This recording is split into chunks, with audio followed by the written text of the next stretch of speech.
Hi hello welcome back to Vedanta foundation 9th and 10th YouTube channel especially biology with me Reddy sir. ముందుగా మనం FA3కి సంబంధించినటువంటి hour environment అనేటువంటిది ఏదైతే ఉందో దానికి సంబంధించినటువంటి ప్రతి ఒక్క పేజ్ను కూడా మనం క్లియర్గా ఈ సెషన్లో చదువుకునేద్దాం. ఓకేనా? ఇంకా మనకి 2 days టైం ఉంది. 8th మనకి ఎగ్జామ్ కాబట్టి మీరు ఏ మాత్రం ఇబ్బంది పడాల్సిన పని లేదు. ఇవాళ నేను మొత్తం పేజ్ టు పేజ్ ఉన్నటువంటి ప్రతి ఒక్క లైన్ని మీకు క్లియర్గా ఎక్స్ప్లెయిన్ చేస్తాను. అండ్ సెకండ్ థింగ్ నెక్స్ట్ ఏంటి అని అంటే రేపు వచ్చేటువంటి సెషన్లో కంపల్సరీగా నేను important questions 4 marks 8 marks and 2 marks 1 mark ఏవేవి వస్తాయి ఆల్రెడీ ఇవి కాగా ఈ సెషన్ కాగా మీరు కరెక్ట్గా చూసారు అంటే ఖచ్చితంగా 2 marks 4 marks 1 mark almost all అయిపోయినట్టే ఎక్సెప్ట్ ప్రికాషన్స్. అర్థమైందా? స్లోగన్స్ అండ్ ప్రికాషన్స్ అనేటువంటివి 4 marks రేపు డిస్కస్ చేసుకుంటాం. మిగిలిన అన్ని కూడా మనం ఈ రోజే అయిపోయినట్టే. ఓకేనా? సో జాగ్రత్తగా వినండి. క్లియర్గా చెప్తాను, జాగ్రత్తగా వినండి. కంపల్సరీగా మీకు ఈ సెషన్ అనేటువంటిది ఈ 2 hours మీరు ఇన్వెస్ట్ చేశారు అంటే 2 marks నుంచి వచ్చేటువంటి 3 questions 1 mark నుంచి వచ్చేటువంటి 5 questions కంపల్సరీగా మీకు మీ చేతిలో ఉన్నట్టే. ఈవెన్ 4 marks లో కూడా 2 questions కంపల్సరీగా నా ఎక్స్పెక్టేషన్ ప్రకారం ఖచ్చితంగా. ఎందుకంటే 4 marks లో ఖచ్చితంగా మీకు ఇచ్చేటువంటి 4లో 2 వచ్చేసి స్లోగన్ బేస్డ్ ప్రికాషన్స్ బేస్డ్ గా వస్తుంది. ఖచ్చితంగా 2 వచ్చేసి ఏమి వస్తాయంటే థియరీ బేస్డ్ గా వస్తాయి. ఓకేనా?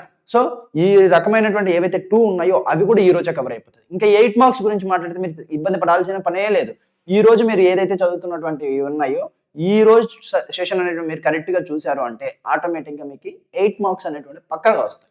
ఎందుకంటే 8 marks కంపల్సరీ థియరీ నుంచే ఇవ్వాలి. మీకు ప్రాక్టికల్గా ఎక్స్పెరిమెంట్ చేయండి, మీకు చూపించండి అని ఏది మీకు ప్రాక్టికల్స్ లేవు ఇక్కడ. సో ఖచ్చితంగా మనం ఏదైతే ఉన్నటువంటి 6 pages అరౌండ్గా ఉంది ఆ 6 pagesని క్లియర్గా మీకు ఎక్స్ప్లెయిన్ చేస్తాను. జాగ్రత్తగా వినండి, కంపల్సరీగా అయిపోతుంది. ఓకేనా? ఓకే. ముందుగా ఉపోద్ఘాత ఏంటి మనకు తెలిసినటువంటి ఉపోద్ఘాతము. ఎవరైతే ఫస్ట్ టైం ఈ ఛానల్ని చూస్తూ ఉన్నారో ఫస్ట్ మీరు సబ్స్క్రైబ్ చేసుకోండి. అదేవిధంగా మనకంటూ ఒక టెలిగ్రామ్ ఛానల్ అనేటువంటిది ఉంది.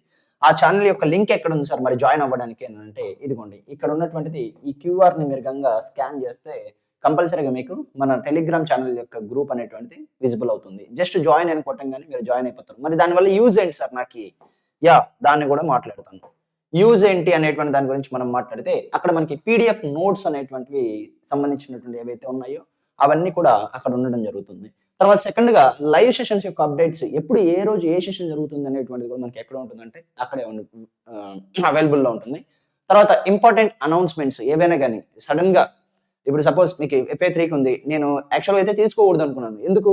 మనం ఆల్రెడీ 50 out of 50 అని చెప్పేసి మనం ఏపీ వాళ్ళకి 100 days యాక్షన్ ప్లాన్ ఉన్న ప్రతి ఒక్క క్వశ్చన్ క్లియర్గా విత్ ఇంక్లూడింగ్ 1 mark తో సహా డయాగ్రామ్ బేస్డ్ క్వశ్చన్స్ కూడా మీరు చూసారో లేదా ప్లేలిస్ట్లో డయాగ్రామ్ బేస్డ్ క్వశ్చన్స్ కూడా నేను 2 sessions అరౌండ్గా 3 hours 4 hours దాని మీద ఇన్వెస్ట్ చేసి ఎక్కడి నుంచి బిట్టు పడుతుంది, ఎలా పడుతుంది, ఎన్ని టైప్స్గా పడుతుంది అనేటువంటిది మనం క్లియర్గా మాట్లాడుకున్నాం. మళ్ళీ ఇప్పుడు అదే చెప్తున్నాం కదా, ఏంటంటే యుద్ధానికి మొత్తం సిద్ధమైపోయి కత్తులు అన్ని సానబెట్టేసుకొని శత్రువుల మీదకి యుద్ధానికి అన్ని రెడీగా ఉన్నప్పుడు ప్రాక్టీస్కి భయపడ్డాడంట.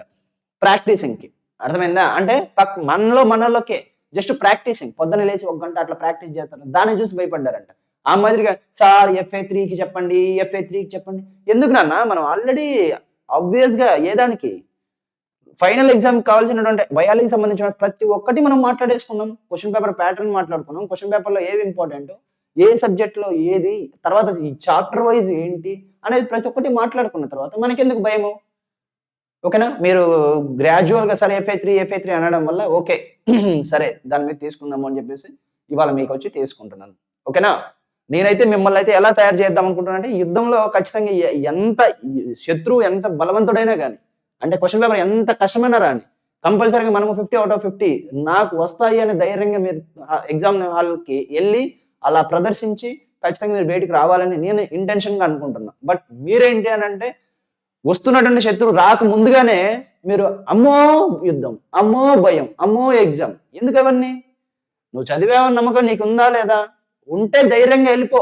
ఖచ్చితంగా క్వశ్చన్ పేపర్లో ఏం కొత్తగా ఏమి వేయడు కదా. మీ సార్ చెప్పనివి కానీ లేదా మీ సిలబస్లో లేనివి కానీ ఏమైనా కొత్తగా ఇస్తారా? ఏమీ లేదు. స్లోగన్స్ ఉన్నటువంటి ఏది ప్రికాషన్స్ వీటిని మీరు కరెక్ట్గా చూసుకుంటే అయిపోయినట్టే. 8 marks క్వశ్చన్ కంగారు ఎందుకు? సరే చూడండి. నెక్స్ట్గా ఎక్స్క్లూడివ్ స్టడీ మెటీరియల్స్ ఏవైతే షార్ట్ నోట్స్ ఇట్లాంటివన్నీ ఉంటాయో అవన్నీ కూడా మేము ఎక్కడ ఇస్తామంటే ఈ టెలిగ్రామ్ గ్రూప్లో మీకు అప్డేట్స్ అనేటువంటివి వస్తూ ఉంటాయి. సో జాగ్రత్తగా దీన్ని జాయిన్ అవ్వండి. ఇది ఫస్ట్ థింగ్. నెక్స్ట్ సెషన్ అయిపోగానే సెషన్ యొక్క పీడిఎఫ్ అనేటువంటిది ఎక్కడ ఉంటుంది సార్ అంటే ఆ పీడిఎఫ్ కంపల్సరీగా మనకి ఇదిగోండి డిస్క్రిప్షన్లో అవైలబుల్గా ఉంటుంది. ఎక్కడ ఉంటుంది? మనకి డిస్క్రిప్షన్లో అవైలబుల్గా ఉంటుంది. సో దాన్ని డౌన్లోడ్ చేసుకోండి ఖచ్చితంగా. ఈ సెషన్ వల్ల అయితే నీకు 570+ కాదు. ఆఫ్ కోర్స్ ఇది కూడా యూజ్ అవుతుంది. ఏదైతే మనం ఇప్పుడు మాట్లాడుతున్న FA3కి సంబంధించిన లైన్ టు లైన్ ఉందో అది కూడా మీకు ఫ్యూచర్లో ఖచ్చితంగా యూజ్ అవుతుంది. ఓకేనా? జాగ్రత్తగా చదవండి. నెక్స్ట్ మీకోసం నేను నిజంగానే చెప్తున్నాను, మీరు ఎంత పిరికి అయిపోయారంటే అంత అయిపోయారు. డయాగ్రామ్ బేస్డ్ క్వశ్చన్స్ డిస్కస్ చేస్తేనే, తర్వాత ఏది మైండ్ మ్యాప్స్ ని ప్రొవైడ్ చేస్తేనే, థియరీ ప్రొవైడ్ చేస్తేనే, MCQ ఇస్తేనే, తర్వాత SA1 SA2 తర్వాత సారీ FA1 FA2 SA1 తర్వాత ఇప్పుడు ఉన్నటువంటి ఈ ఏది 100 డేస్ యాక్షన్ ప్లాన్ మొత్తం చెప్తేనే, ఇన్ని చదివిన తర్వాత కూడా మీరు FA3కి భయపడి సార్ FA3 అంటే జస్ట్ మన ఏదైతే ఉన్నటువంటి అవర్ ఎన్విరాన్మెంట్ మైండ్ మ్యాప్స్ అనేటువంటి సెషన్ ఒక్కటి మీరు చూశారు అని అంటే, ఆ ఒక్కటి మీరు చూశారంటే మీకు వచ్చేటువంటి 35 మార్క్స్ లో కంపల్సరీగా 35 మార్క్స్ లో 30+ అనేటువంటి మీకు అక్కడే వస్తుంది. 30+ ఐ గ్యారంటీ, నేను గ్యారంటీ ఇస్తా. ఓన్లీ ఉన్నటువంటి మైండ్ మ్యాప్ సెషన్ అనేటువంటి పక్కాగా చదువుకుంటే 30+ అనేటువంటి మార్క్స్ మీరు గెయిన్ చేసుకోగలరు.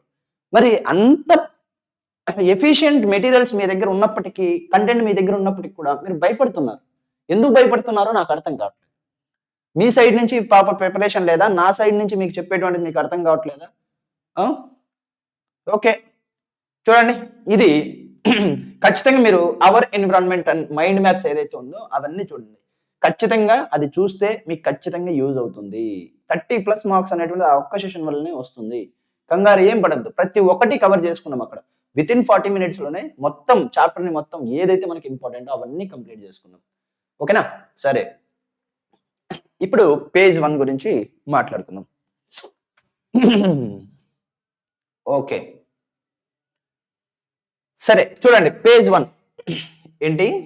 పేజ్ 1 జాగ్రత్తగా చెప్తాను, జాగ్రత్తగా వినండి.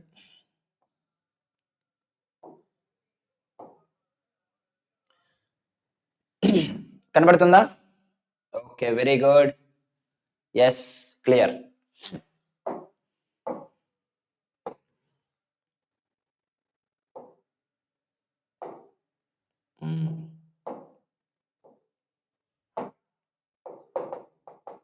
ఓకే, చూడండి ఏదైతే టెక్స్ట్ బుక్ లో ఫస్ట్ పేజ్ అవర్ ఎన్విరాన్మెంట్ లో ఉన్నటువంటి ఫస్ట్ పేజ్ లో ఉన్నటువంటి ఫస్ట్ పారాగ్రాఫ్ మనం తీసుకుంటే, అంటే ఇక్కడి నుంచి ఇక్కడ వరకు మనం తీసుకుంటే దీనిట్లో మనకి యూజ్ అయ్యేటువంటి ఏమేమి ఉన్నాయి అనేటువంటిది ఒకసారి అబ్జర్వ్ చేయండి. ఏమేమి చూడండి. ఎన్విరాన్మెంట్ అనేటువంటిది ఒక పదం ఇచ్చాడు, గ్లోబల్ సమ్మిట్స్ అని చెప్పేసి ఇచ్చాడు. చూడు, ఎన్విరాన్మెంట్. నెక్స్ట్ ఏమన్నాడు? గ్లోబల్ సమ్మిట్ అని చెప్పేసి మాట్లాడాడు. ఆ తర్వాత ఇంకా ఏముంది?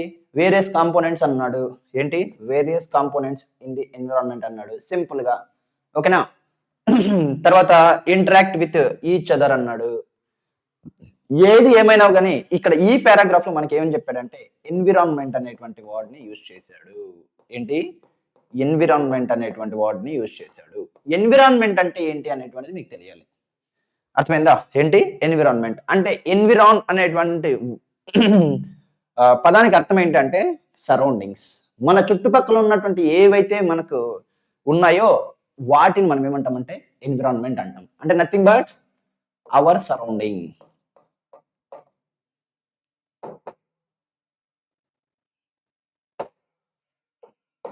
Hour surroundings, simple thing. ఏంటి అవి? అవర్ సరౌండింగ్స్ అని చెప్పేసి మనకి మీనింగ్. మరి చూడండి, అవర్ సరౌండింగ్స్ అని అన్నారు కదా, మరి అవర్ సరౌండింగ్స్ లో ఏమేమి ఉంటాయి సార్? నేను అంటాను నా సరౌండింగ్ లో ఇప్పుడు ఏముంది సార్ అని అంటే, నా సరౌండింగ్ లో ఇదిగోండి ఇక్కడ ఉన్నటువంటి ఈ బోర్డు ఉంది. ఈ బోర్డు 2 నిమిషాల తర్వాత నేను ఇక్కడే ఉంటాను, కానీ అది మాత్రం ఇక్కడి నుంచి వెళ్ళిపోయి జంక్షన్ లో ఏది రోడ్డు క్రాస్ చేస్తుంది అని అంటాను. మీరు నమ్ముతారా? నమ్మరు. బట్ నా సరౌండింగ్ అనేటువంటి దాంట్లో ఖచ్చితంగా ఏముంది? బోర్డు అయితే ఉంది. అంటే ఏమేమి ఉంటాయి? నాన్ లివింగ్ థింగ్స్ అనేటువంటివి ఉంటాయి సరౌండింగ్ లో. మన సరౌండింగ్స్ ఏదైతే ఆర్గానిజం ఉందో ఆ ఆర్గానిజం యొక్క సరౌండింగ్స్ ఇవి. సింపుల్ గా మనం మాట్లాడితే, ఇప్పుడు నేనే తీసుకున్నాను అనుకో, నన్ను తీసుకున్న ఎగ్జాంపుల్, నేను ఒక ఆర్గానిజంని, నా చుట్టుపక్కల ఉన్నటువంటి ఏవైతే ఉన్నాయో అవి. ఇప్పుడు చూడండి, ఖచ్చితంగా ఇక్కడ అవర్ సరౌండింగ్స్ లో నాన్ లివింగ్ థింగ్ అనేటువంటివి ఏమేమి ఉన్నాయి? నాకు ఖచ్చితంగా అబయోటిక్ ఫ్యాక్టర్స్ ఉన్నాయి. అబయోటిక్ ఫ్యాక్టర్స్ అంటే ఏంటి? టెంపరేచర్, లైట్, హ్యూమిడిటీ ఇట్లా ప్రతి ఒక్కటే ఉంది. అవునా? అంటే ఏంటి? Abiotic factors. Biotic factors. And second thing ఏంటి అని అంటే ఖచ్చితంగా నేను ఒక్కనే ఉన్నాను, నాతో పాటు ఎవరున్నారు? సోషల్ సార్ కూడా ఉన్నాడు. అవునా కదా? అంటే ఖచ్చితంగా లివింగ్ ఆర్గానిజమ్స్ అనేటువంటివి, తర్వాత మొక్కలు ఉన్నాయి. ఇట్లా డిఫరెంట్ నాకు కనపడవేమో కానీ నా పక్కన ఖచ్చితంగా మైక్రో ఆర్గానిజమ్స్ గాల్లో తిరుగుతున్నాయి, తర్వాత కింద ఉన్నాయి. ఖచ్చితంగా నాకు కనపడకుండా ఇక్కడ అక్కడ ఖచ్చితంగా స్పైడర్స్ తిరుగుతూ ఉంటాయి. ఖచ్చితంగా నాకు కనపడదు. ఓకేనా? సో ఏంటి? ఖచ్చితంగా లివింగ్స్ అనేటువంటివి కూడా, లివింగ్ ఆర్గానిజమ్స్ అనేటువంటివి కూడా ఉన్నాయి. వాటిని మనం ఏమంటాం? బయోటిక్ కాంపోనెంట్స్ అంటాం. బయోటిక్ కాంపోనెంట్స్ లేదా బయోటిక్ ఫ్యాక్టర్స్ అని చెప్పేసి మాట్లాడతాం. అంటే సింపుల్ గా ఇక్కడ ఉన్నటువంటి ఎన్విరాన్మెంట్ కి మీనింగ్ ఏంటి సార్ అంటే, ఎన్విరాన్మెంట్ అంటే ఓన్లీ వన్ థింగ్. ఏదైతే మన సరౌండింగ్స్ లో ఉందో ఆ దాన్ని మనం ఏమంటామంటే ఎన్విరాన్మెంట్ అంటాం. అంటే అక్కడ ఏమేమి ఉంటాయి సార్ అంటే నాన్ లివింగ్, లివింగ్ థింగ్స్ అనేటువంటివి ఉంటాయి. ఇక్కడ ఇంటరాక్షన్ అనేటువంటి వాడిని మనం ఎన్విరాన్మెంట్ కాడ మాట్లాడము. ఓన్లీ ఇండివిజువల్ పర్పస్ గానే మాట్లాడతాం. ఏంటి? ఇండివిజువల్. ఓకేనా? గుర్తుపెట్టుకోండి. ఇది ఓవరాల్ గా ఉన్నటువంటి ఎన్విరాన్మెంట్ గురించి. మరి నెక్స్ట్ పేరా గురించి మనం మాట్లాడుకుందాం.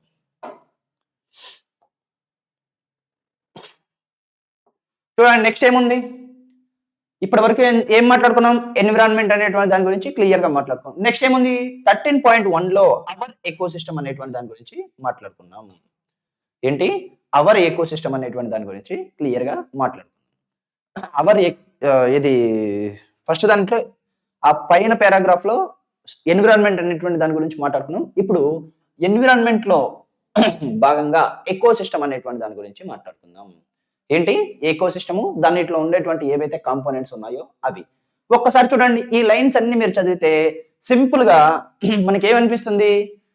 ఎకోసిస్టమ్ కి కావాల్సినటువంటి డెఫినేషన్ అనేటువంటిది క్లియర్ గా ఇక్కడ ఇస్తున్నాడు. చూడండి, all organisms such as plants, animals, micro organisms and human beings. అంటే ఏమని చెప్తున్నాడు?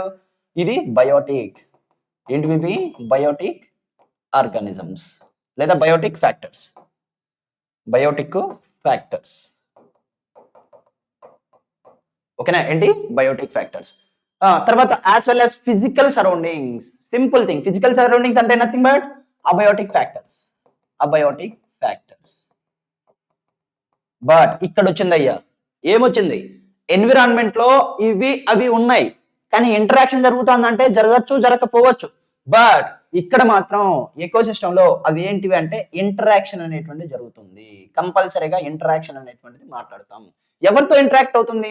ఖచ్చితంగా ఏవైతే బయోటిక్ ఫ్యాక్టర్ లో వన్ ఆఫ్ ది ఎగ్జాంపుల్ గా ప్లాంట్ తీసుకుంటే, ప్లాంట్ ఖచ్చితంగా పక్కన ఉన్నటువంటి ఏవైతే లివింగ్ ఆర్గానిజమ్స్ ఉన్నాయో లైక్ అనిమల్స్ అని చెప్పేసి, ఇంకో ప్లాంట్స్, వేరే జాతి ప్లాంట్స్ అని, లేదు అంటే కనుక ఖచ్చితంగా ఫిజికల్ ఫ్యాక్టర్స్ అనేటువంటి ఏవైతే ఉన్నాయో లైక్ లైట్, టెంపరేచర్, తర్వాత హ్యూమిడిటీ, వాటర్ ఇట్లాంటివి ఏవైతే ఉన్నాయో వీటన్నిటితోనూ అవి ఇంటరాక్ట్ అవుతుంది.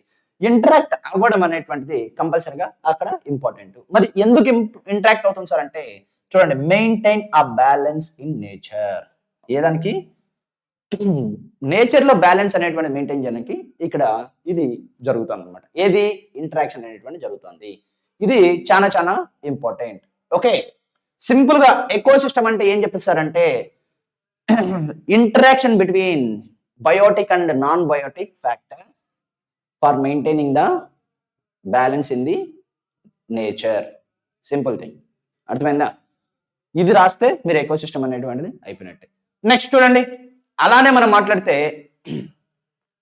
ecosystem consists of biotic components comprising living organisms and abiotic component comprising physical factors like temperature, rainfall, wind, soil, minerals. ఈ పాయింట్ ఏదైతే ఉందో అది మీకు చాలా చాలా ఇంపార్టెంట్. ఎందుకు ఇంపార్టెంట్? ఖచ్చితంగా మీకు అక్కడి నుంచి ఇది give examples for physical and abiotic and biotic components అని అడిగేటువంటి అవకాశం ఉంది. సో ఇక్కడ ఎగ్జాంపుల్స్ అనేటువంటివి ఇచ్చాడు. ఏమి ఇచ్చాడు? Examples for biotic and abiotic అనేటువంటి వాటికి ఇవ్వడం జరిగింది. Biotic and abiotic factors. ఓకేనా? చూడండి సింపుల్ గా physical factors like temperature, rainfall, wind, soil, minerals ఇవన్నీ కూడా మనకి అబయోటిక్ ఫ్యాక్టర్స్. ఏంటి తర్వాత అక్కడ ఉన్న బయోటిక్ కాంపోనెంట్స్ అంటే ఆల్రెడీ పైన చెప్పాడు కదా, ప్లాంట్స్, అనిమల్స్, మైక్రో ఆర్గానిజమ్స్ అని చెప్పేసి. సో ఇబ్బంది లేదు, అవే మనకి ఇక్కడ చెప్పాడు అనమాట. Okay, simple thing. తర్వాత ఇక్కడ మనకి ఎగ్జాంపుల్ ఇచ్చాడు, ఎకోసిస్టమ్ కి ఒక ఎగ్జాంపుల్స్ అనేటువంటివి ఇచ్చాడు. అది చూద్దాం రండి. ఏంటి ఎకో సిస్టమ్ కి ఎగ్జాంపుల్స్ ఇచ్చాడు, అవి మనం జాగ్రత్తగా చూద్దాం రండి. Okay, very good. చూడండి, ఎప్పుడైతే ఎకో సిస్టమ్ అనేటువంటిది మనం చదువుతా ఉన్నామో, ఎకో సిస్టమ్ లో మనకి ఇక్కడ సింపుల్ గా ఏమిచ్చాడు అని అంటే ఎగ్జాంపుల్ ఒకటి ఇచ్చాడు. ఇదిగోండి ఎగ్జాంపుల్. ఎగ్జాంపుల్ ఏమి ఇచ్చాడు? గార్డెన్ అనేటువంటిది ఇచ్చాడు. ఇప్పుడు మనం గార్డెన్ అనేటువంటి దాని గురించి మాట్లాడుకుందాం. ఏంటి? గార్డెన్ అనేటువంటి దాని గురించి మాట్లాడుకుందాం. చూడండి, గార్డెన్ అనేటువంటిది ఉంది. గార్డెన్ లో ఏమేమి ఉన్నాయంట ఒక్కసారి చూడండి. డిఫరెంట్ ప్లాంట్స్ ఉన్నాయి, such as grass, trees, flower bearing plants like rose, jasmine, sunflower. తర్వాత అనిమల్స్ అంటే ఏమేమి ఉన్నాయి? ప్లాంట్స్ ఉన్నాయి, తర్వాత అనిమల్స్ ఉన్నాయి. ఓకేనా? అనిమల్స్ లో ఏమేమి ఉన్నాయంట? ఫ్రాగ్స్, ఇన్సెక్ట్స్, తర్వాత బర్డ్స్ ఉన్నాయి. ఇది ఒక్కటే కాకుండా ఖచ్చితంగా ఇంకా ఏమేమి ఉన్నాయి కంపల్సరీగా? Abiotic components of ecosystem. అర్థమైందా? ఏంటి? Abiotic factors plus abiotic factors ఇవి ఉన్నాయంట.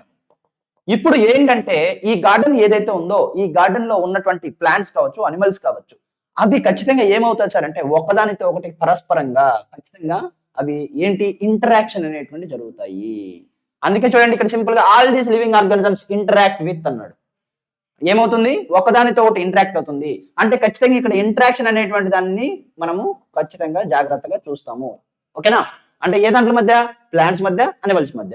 తర్వాత ఈ ఇంటరాక్షన్ అవుతుంది అని అంటే ఈ ఇంటరాక్షన్ వల్ల ఖచ్చితంగా మనకి ఏమవుతుంది సార్ అంటే బ్యాలెన్స్ అనేటువంటి మెయింటైన్ చేస్తుంది. అది మనకు ముందుగానే నేర్చుకున్నాము. నెక్స్ట్ సెకండ్ది ఏంటి సార్ అంటే ఖచ్చితంగా ఇండివిజువల్ ఏదైతే అక్కడ ఇంటరాక్షన్ జరుగుతుందో, ఏంటి ఇండివిజువల్ ఏదైతే అది ఇంటరాక్షన్ జరుగుతుందో దానిట్లో ఏమవుతుంది సార్ అంటే కంపల్సరీగా గ్రోత్ అనేటువంటిది చూస్తాము. ఏం చూస్తాం? గ్రోత్. తర్వాత రెండోది ఏంటి సార్ అంటే దానికి కావాల్సినటువంటి ఏది reproduction and third one other activities అనేటువంటివి కూడా మనం క్లియర్ గా చూస్తాం. ఏంటి? Other activities. Simple thing.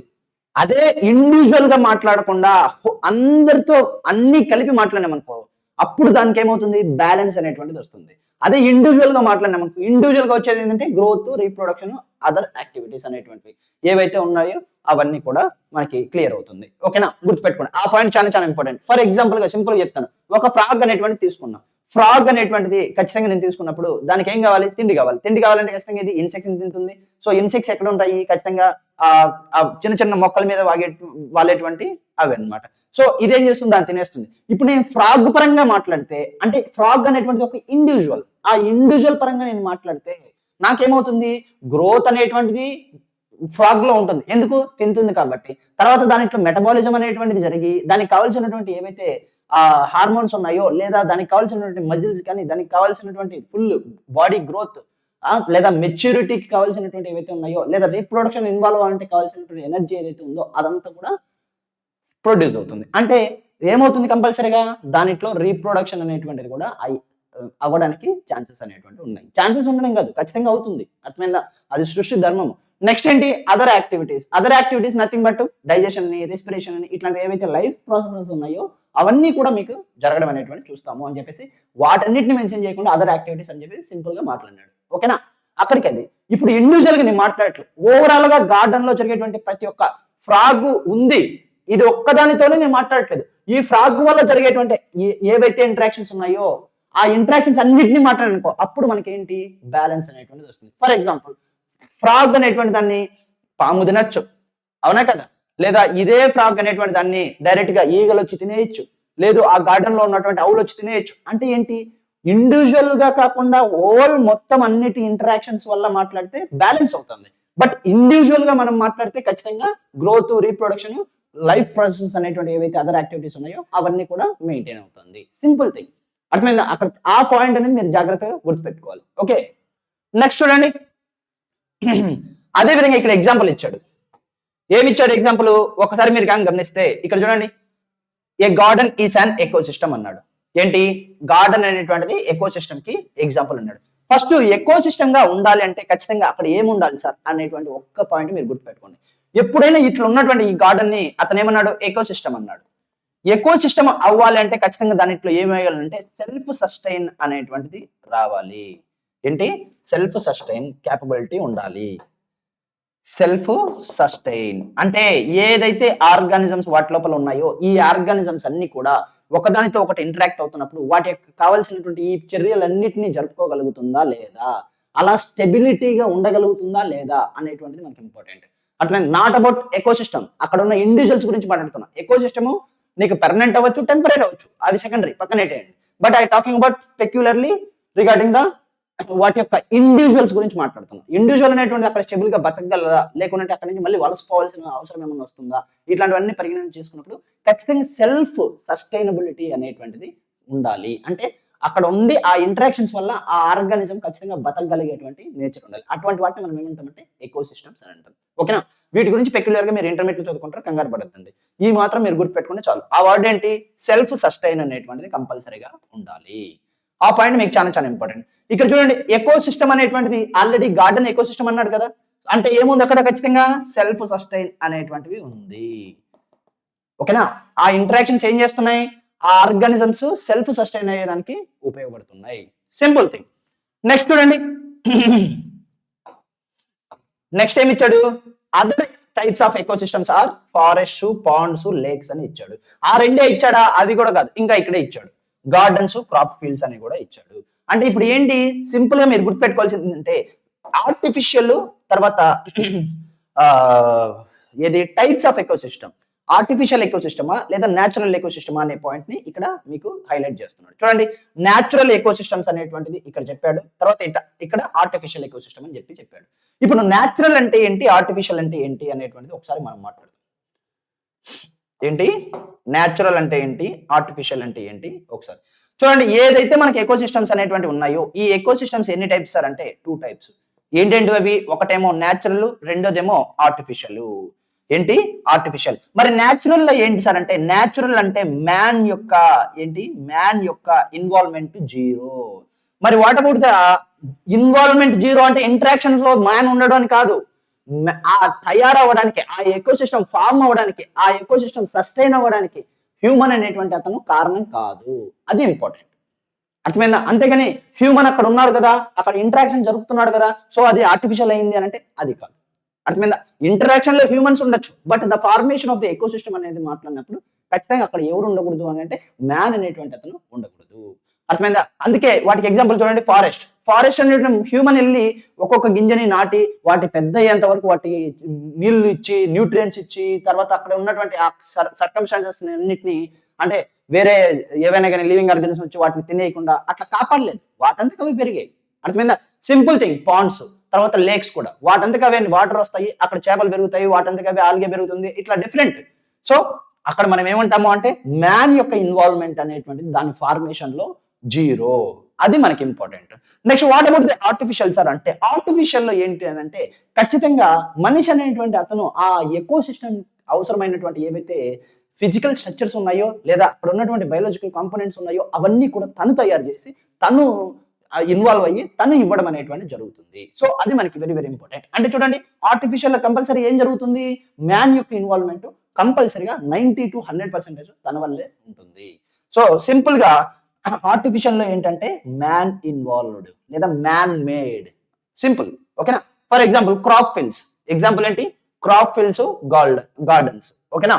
Crop field అనేటువంటి తీసుకున్నప్పుడు మన ఇంటికాడ పొలాలు మనం బాగా చూస్తాం, గార్డెన్ కంటే మనం పొలాలు ఎక్కువ బాగా చూస్తాం కాబట్టి పొలాల గురించి మాట్లాడుతున్నాం. ఖచ్చితంగా ఏం చేస్తారు, రైతు అనేటువంటి అతను కంపల్సరీగా ఒక పొలం వేయాలనుకున్నప్పుడు, నేను వరి వేయాలనుకున్నాను, ఫస్ట్ నేను ఏం చేస్తాను, సింపుల్ గా ఆ ఉన్నటువంటి ల్యాండ్ మొత్తం అంతా కూడా ఫస్ట్ నీళ్లు కట్టేస్తాను. నీళ్లు కట్టేసి మొత్తం అంతా అక్కడ సన్ హెంప్ కానీ ఇది ఇవి గ్రీన్ మ్యానూర్ క్రాప్స్ ఉన్నాయి కదా, వాటిని వేసేస్తాను. ఒక 1 month వరకు పెరిగిన తర్వాత వాటిని అన్నింటిని ట్రాక్టర్తో కొట్టించేస్తాను. కొట్టించేసి బాగా నీట్గా ఆ నీళ్ళన్నీ ఎక్కువ పట్టేసి గెనాలన్నీ నీట్గా చెక్కేస్తాను. నీళ్ళు చెక్కేసి ఆ లోపల ఉన్నటువంటి దాన్ని ఇంకా మట్టిని బాగా పైకి కిందికి మిక్స్ చేపిస్తాను. ఎందుకు? అదంతా బాగా ఇది డీకంపోజిషన్ అయిపోయి అక్కడ నీట్గా సాయిల్ ఫెర్టిలిటీ అనేటువంటిది నైట్రోజన్, ఫాస్ఫరస్ ఎక్కువ అయ్యేందుకు నేను ఆ పని అనేటువంటి చేశాను. ఇది మీరు 9th లో చదువుకున్నారు. ఓకేనా? అంటే ఇక్కడ ఏం చేస్తున్నాను, ఖచ్చితంగా ఆ ఎన్విరాన్మెంట్ ఏదైతే అవసరమో ఎకో సిస్టమ్ ఫామ్ అవ్వడానికి కావాల్సినటువంటి ఏవైతే ఉన్నాయో అవన్నీ నేను తయారు చేస్తాను. తర్వాత ఏం చేస్తాను, నారెత్తుకొని వచ్చి నాటుతాను సింపుల్ గా. అప్పుడు ఆ పంట అనేటువంటి పెరుగుతుంది. పెరిగేటప్పుడు కూడా ఏం చేస్తాను, వాటికి కావాల్సిన న్యూట్రియంట్స్, వాటికి కావాల్సినటువంటి మందులు, ఆ తర్వాత వేరేటివి రాకుండా పక్షులు తినేయకుండా కాపాడుకుంటాను. అన్నిట్లోనూ చూస్తే హ్యూమన్ అనేటువంటి అతను ఇన్వాల్వ్ అయి ఉంటాడు. బికాస్ ఆఫ్ దట్ ఇదేంటి అని అంటే artificial eco system. Simple thing. అర్థమైందా? ఇక్కడ మీకు క్లియరా? అంటే ఈ పేరాలో ఉన్నటువంటిది ఏంటి సార్ అంటే ఇచ్చినటువంటి 4 లైన్లే, కానీ దాని వెనక అర్థాలు అనేటువంటి చాలా ఎక్కువ ఉంది. సో ఇది గుర్తుపెట్టుకోండి. నెక్స్ట్ అదే విధంగా ఇక్కడ చూడండి, యాక్టివిటీ అన్నాడు. యాక్టివిటీలో ఏం చెప్పాడంటే సింపుల్ గా యాక్వేరియం ఎలా తయారు చేయాలి అనేటువంటి దాని గురించి మాట్లాడాడు. యాక్వేరియం అనేటువంటిది ఎలా తయారు చేయాలి అనేటువంటిది మాట్లాడాడు. ఇప్పుడు సింపుల్ గా యాక్వేరియం అనేటువంటిది ఏ దానికి సంబంధించినటువంటిది? ఆర్టిఫిషియల్. అర్థమైందా? ఏంటి? Artificial ecosystem. అర్థమైందా? గుర్తుపెట్టుకోండి. నెక్స్ట్ ఇక్కడ ఇది అయిపోయింది. ఇక్కడ రండి. ఇక్కడికి వస్తే if we add a few aquatic plants and animals, it can become a self-sustained system. Can you think that this happens? An aquarium is an example of human-made ecosystem. Yes, aquarium అనేటువంటిది human made ఎకోసిస్టమే. మరి ecosystem అవుతుందా అవదా అంటే అవుతుంది పక్కాగా, అంటే 100% ఖచ్చితంగా aquarium అనేటువంటిది ఒక ఎకోసిస్టమ్ లాగా మనం పరిగణించవచ్చు. ఎందుకు? బికాస్ సెల్ఫ్ సస్టైనింగ్ అనేటువంటిది అక్కడ ఏర్పడుతుంది. ఓకేనా? బికాస్ ఆఫ్ దట్ దాన్ని మనము ఆక్వేరియం ని ఖచ్చితంగా ఎకోసిస్టమ్ అనేటువంటి విధంగా తీసుకోవచ్చు. ఏంటి? ఎకోసిస్టమ్ గా కన్సిడర్ చేయొచ్చు. నెక్స్ట్ చూడండి, can we leave the aquarium as such after we set it up? అంటే మనం క్లీన్ చేయకుండా, వాటిని ఏం చేయకుండా అలానే వదిలేయచ్చా? ఇప్పుడు న్యాచురల్ గా ఉన్నటువంటి పాండ్స్ లో మనం క్లీన్ చేయము, వాటంతకు అవే ఏమవుతుంది, సన్లైట్ ఎక్కువగా ఉండడం వల్ల అక్కడ డీకంపోజర్స్ అనేటువంటి కింది లేయర్ లో యాక్టివ్ గా ఉండడం వల్ల అక్కడ ఈజీగా ఏమవుతుందంటే చెత్త అంతా కిందికి వెళ్ళిపోయినప్పుడు, లేదా చనిపోయినవి ఏమైనా కిందికి వెళ్ళిపోయినప్పుడు అక్కడ ఉన్న డీకంపోజర్స్ నీట్గా వాటిని చేసి మళ్ళీ ఏమవుతుంది, ఆ న్యూట్రియంట్స్ ని ఆ సాయిల్ వాటర్ లో కలిపేస్తుంది. అక్కడ ఉన్నటువంటి ఆల్గల్ బ్లూమ్స్ ఆ న్యూట్రియంట్స్ తీసుకుని నీట్గా వాటిని ఏం చేస్తాయి, కన్జ్యూమ్ చేసి ఓటును ఎక్కువగా ఆక్వాటిక్ ఆర్గానిజమ్స్ కి ఇవ్వడం అనేటువంటిది ఈ ప్రాంతంలో అవి ఉంటాయి. అంటే దేనికి చర్య అది ప్రాపర్ గా నిర్వర్తిస్తూ ఉంటుంది. అది అక్కడ జరిగేటువంటిది. బట్ అలా ఆర్టిఫిషియల్ లో ఉంటుందా లేదా, మనం ఖచ్చితంగా క్లీన్ చేయాలన్నా లేదా అని అంటే ఖచ్చితంగా మనం క్లీన్ చేయాలి. ఎందుకు అని అంటే బికాస్ ఇక్కడ మనకి డీకంపోజర్స్ అనేటువంటివి ఉండవు. ఒకవేళ క్లీన్ చేయలేదు అని అంటే ఖచ్చితంగా ఆ వాటర్ అనేటువంటిది వాటి యొక్క ఇది పారామీటర్స్ ని ఖచ్చితంగా ఆల్టర్ అయిపోయి అవసరమైన పారామీటర్స్ లేకుండా ఎక్కువగా ఫిషెస్ అనేటువంటి చనిపోవడానికి కావాల్సినటువంటి ఏదైతే పారామీటర్స్ ఉన్నాయో హై సెలినిటీ అయిపోవడము, అంటే వాటర్ ఏది ఉప్పు శాతం ఎక్కువైపోవడం వాటర్లో, అర్థమైందా? ఇట్లాంటివన్నీ ఎక్కువ జరిగి సింపుల్ గా చేపలు అనేటువంటి చనిపోతాయి. అంటే అక్కడ ఆక్వేరియం అనేటువంటి ఏదైతే పెట్టామో ఆ ఆక్వేరియం అనేటువంటి మెయిన్ పర్పస్ అనేటువంటిది దెబ్బతింటుంది. సో ఖచ్చితంగా ప్రాపర్ క్లీనింగ్ అనేటువంటిది ఉండాలి. ఇది ఈ పాయింట్. ఓకేనా? మళ్ళీ ఇంకో పాయింట్ చూడండి, do we have clean plants or lakes? అంటే ఇందాక చెప్పాను మనం క్లీన్ చేయము, అక్కడ ఉన్నటువంటి ఆటోమేటిక్ ఏది డీకంపోజర్స్ ఉంటాయి, ఆ చనిపోయిన వాటిని అవే చేస్తాయి. తర్వాత ఆల్గల్ బ్లూమ్స్ ఉన్నాయి, ఓటు గంగా ఒకవేళ వాటర్ లో తక్కువ అయిపోయింది అనుకో అవి ఓటుని కాన్స్టాంట్ గా ఇస్తూ ఉంటాయి. తర్వాత CO2 ఎక్కువైందంటే అవి తీసుకొని ఖచ్చితంగా ఫోటోసింథసిస్ అనేది జరుగుతూ ఉంటుంది. ఇది న్యాచురల్ గా దేవుడు సృష్టించినటువంటి ఒక గొప్ప విధానాలు అనమాట. అవి మనిషి అనేటువంటి వాడు తన ఊహలకు కూడా వాటిని తీసుకోలేడు. ఓకేనా? గుర్తుపెట్టుకోండి. ఇది అక్కడికి. నెక్స్ట్ దాని కింద ఉన్నటువంటి పారాగ్రాఫ్ గురించి మనం మాట్లాడుకుందాం.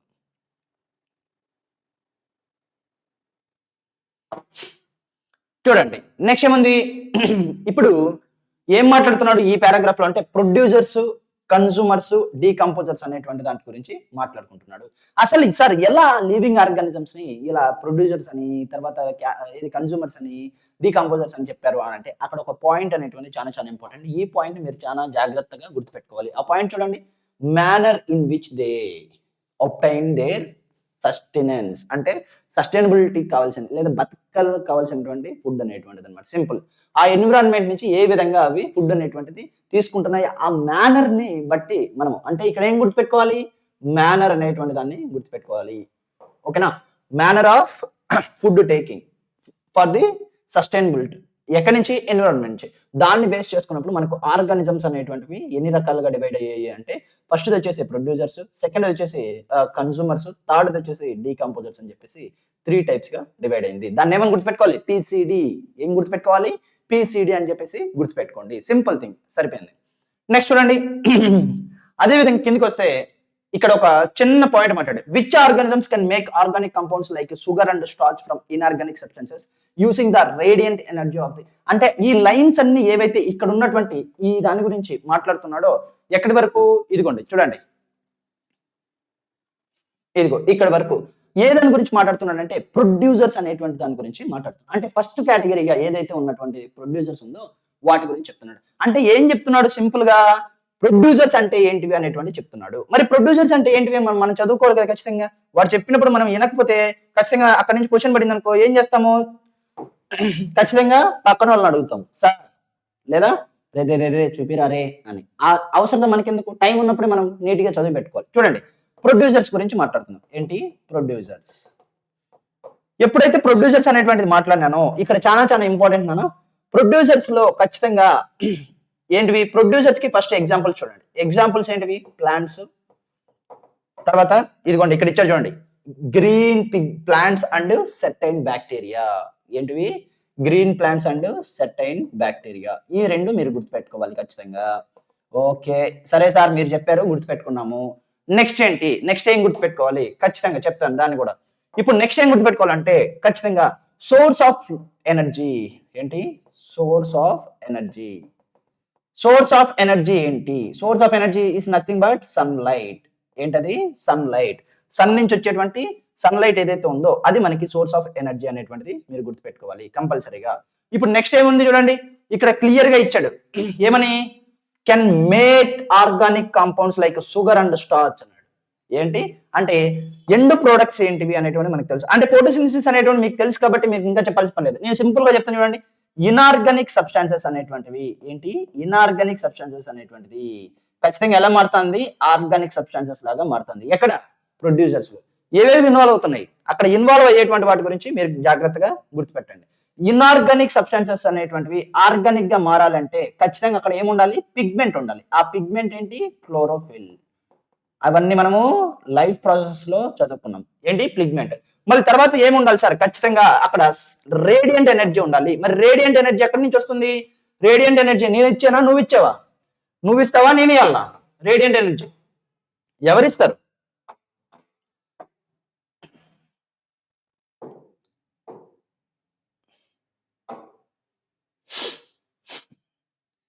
రేడియంట్ ఎనర్జీ ఎవరిస్తారు,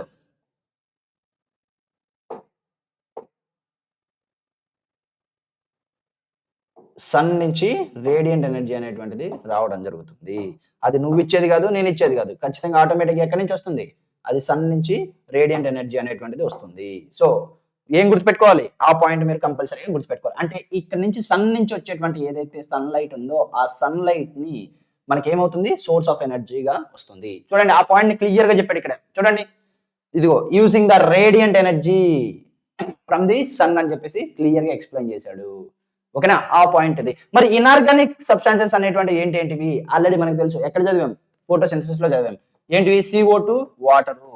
మరి ఆర్గానిక్ సబ్స్టాన్సెస్ ఏంటివి, ఖచ్చితంగా ఇక్కడ 1, 2, 3 మీకు గుర్తుండాలి. ఇక్కడ 2 మెన్షన్ చేశాడు, ఒకటి మెన్షన్ చేయలేదు. ఒకటి వచ్చేసి ఏంటి, ఫస్ట్ గా ఫామ్ అయ్యేది ఏంటంటే సింపుల్ ఆర్గానిక్ సబ్స్టాన్సెస్. ఏంటది, గ్లూకోజ్. ఏమవుతుంది, గ్లూకోజ్ అనేటువంటిది వస్తుంది. మరి సెకండ్ గా వచ్చేది ఏంటి సార్ అంటే గ్లూకోజ్ అనేటువంటిది ఎలా స్టోర్ అవుతుంది సార్ అంటే స్టోరింగ్ అనేటువంటి దాని గురించి మాట్లాడినప్పుడు ఖచ్చితంగా మనకి ఏమొస్తుందంటే స్టార్చ్ అనేది వస్తుంది. ఈ రెండు మనకి మాట్లాడినాడు, ఎలా ఫామ్ అవుతుంది అనేటువంటిది గ్లూకోజ్, ఎలా నీకు స్టోర్ అవుతుంది అంటే స్టార్చ్ అని చెప్పేసి ఈ రెండింటి గురించి మాట్లాడండి. బట్ ఒక దాని గురించి మాట్లాడలేదు, అదేంటంటే ట్రాన్స్పోర్టేషన్ లో సుక్రోజ్ అనేటువంటి విధంగా ట్రాన్స్పోర్ట్ అవుతుంది.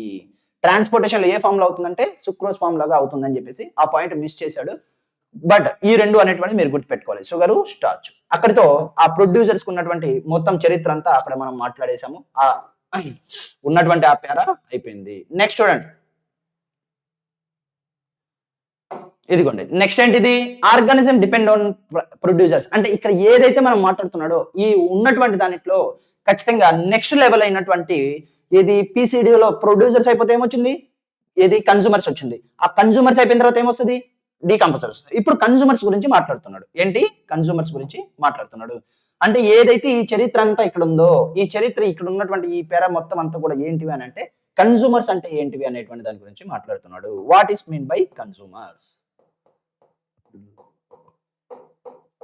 ఓకేనా, కన్సూమర్స్ అంటే ఏంటివి అనేటువంటిది మాట్లాడుతున్నాం. చూడండి సింపుల్ గా organism depend on the producers either directly or indirectly for their sustenance. మరి వాటిని ఏమంటాము అంటే ఇదిగోండి కన్సూమర్స్ అంటాము. ఏమని పిలుస్తాము? కన్సూమర్స్ అనేటువంటి మాటతో మనం పిలవడం అనేటువంటిది జరుగుతుంది. ఏమని? కన్సూమర్స్ అని. సో ఆ పాయింట్ మీరు అదే డెఫినేషన్, అక్కడ డెఫినేషన్ ఏంటి? డెఫినేషన్ ఏంటి? ఇదిగోండి definition. Organisms depending on the producers. ఓకేనా? Organisms depending on the producers.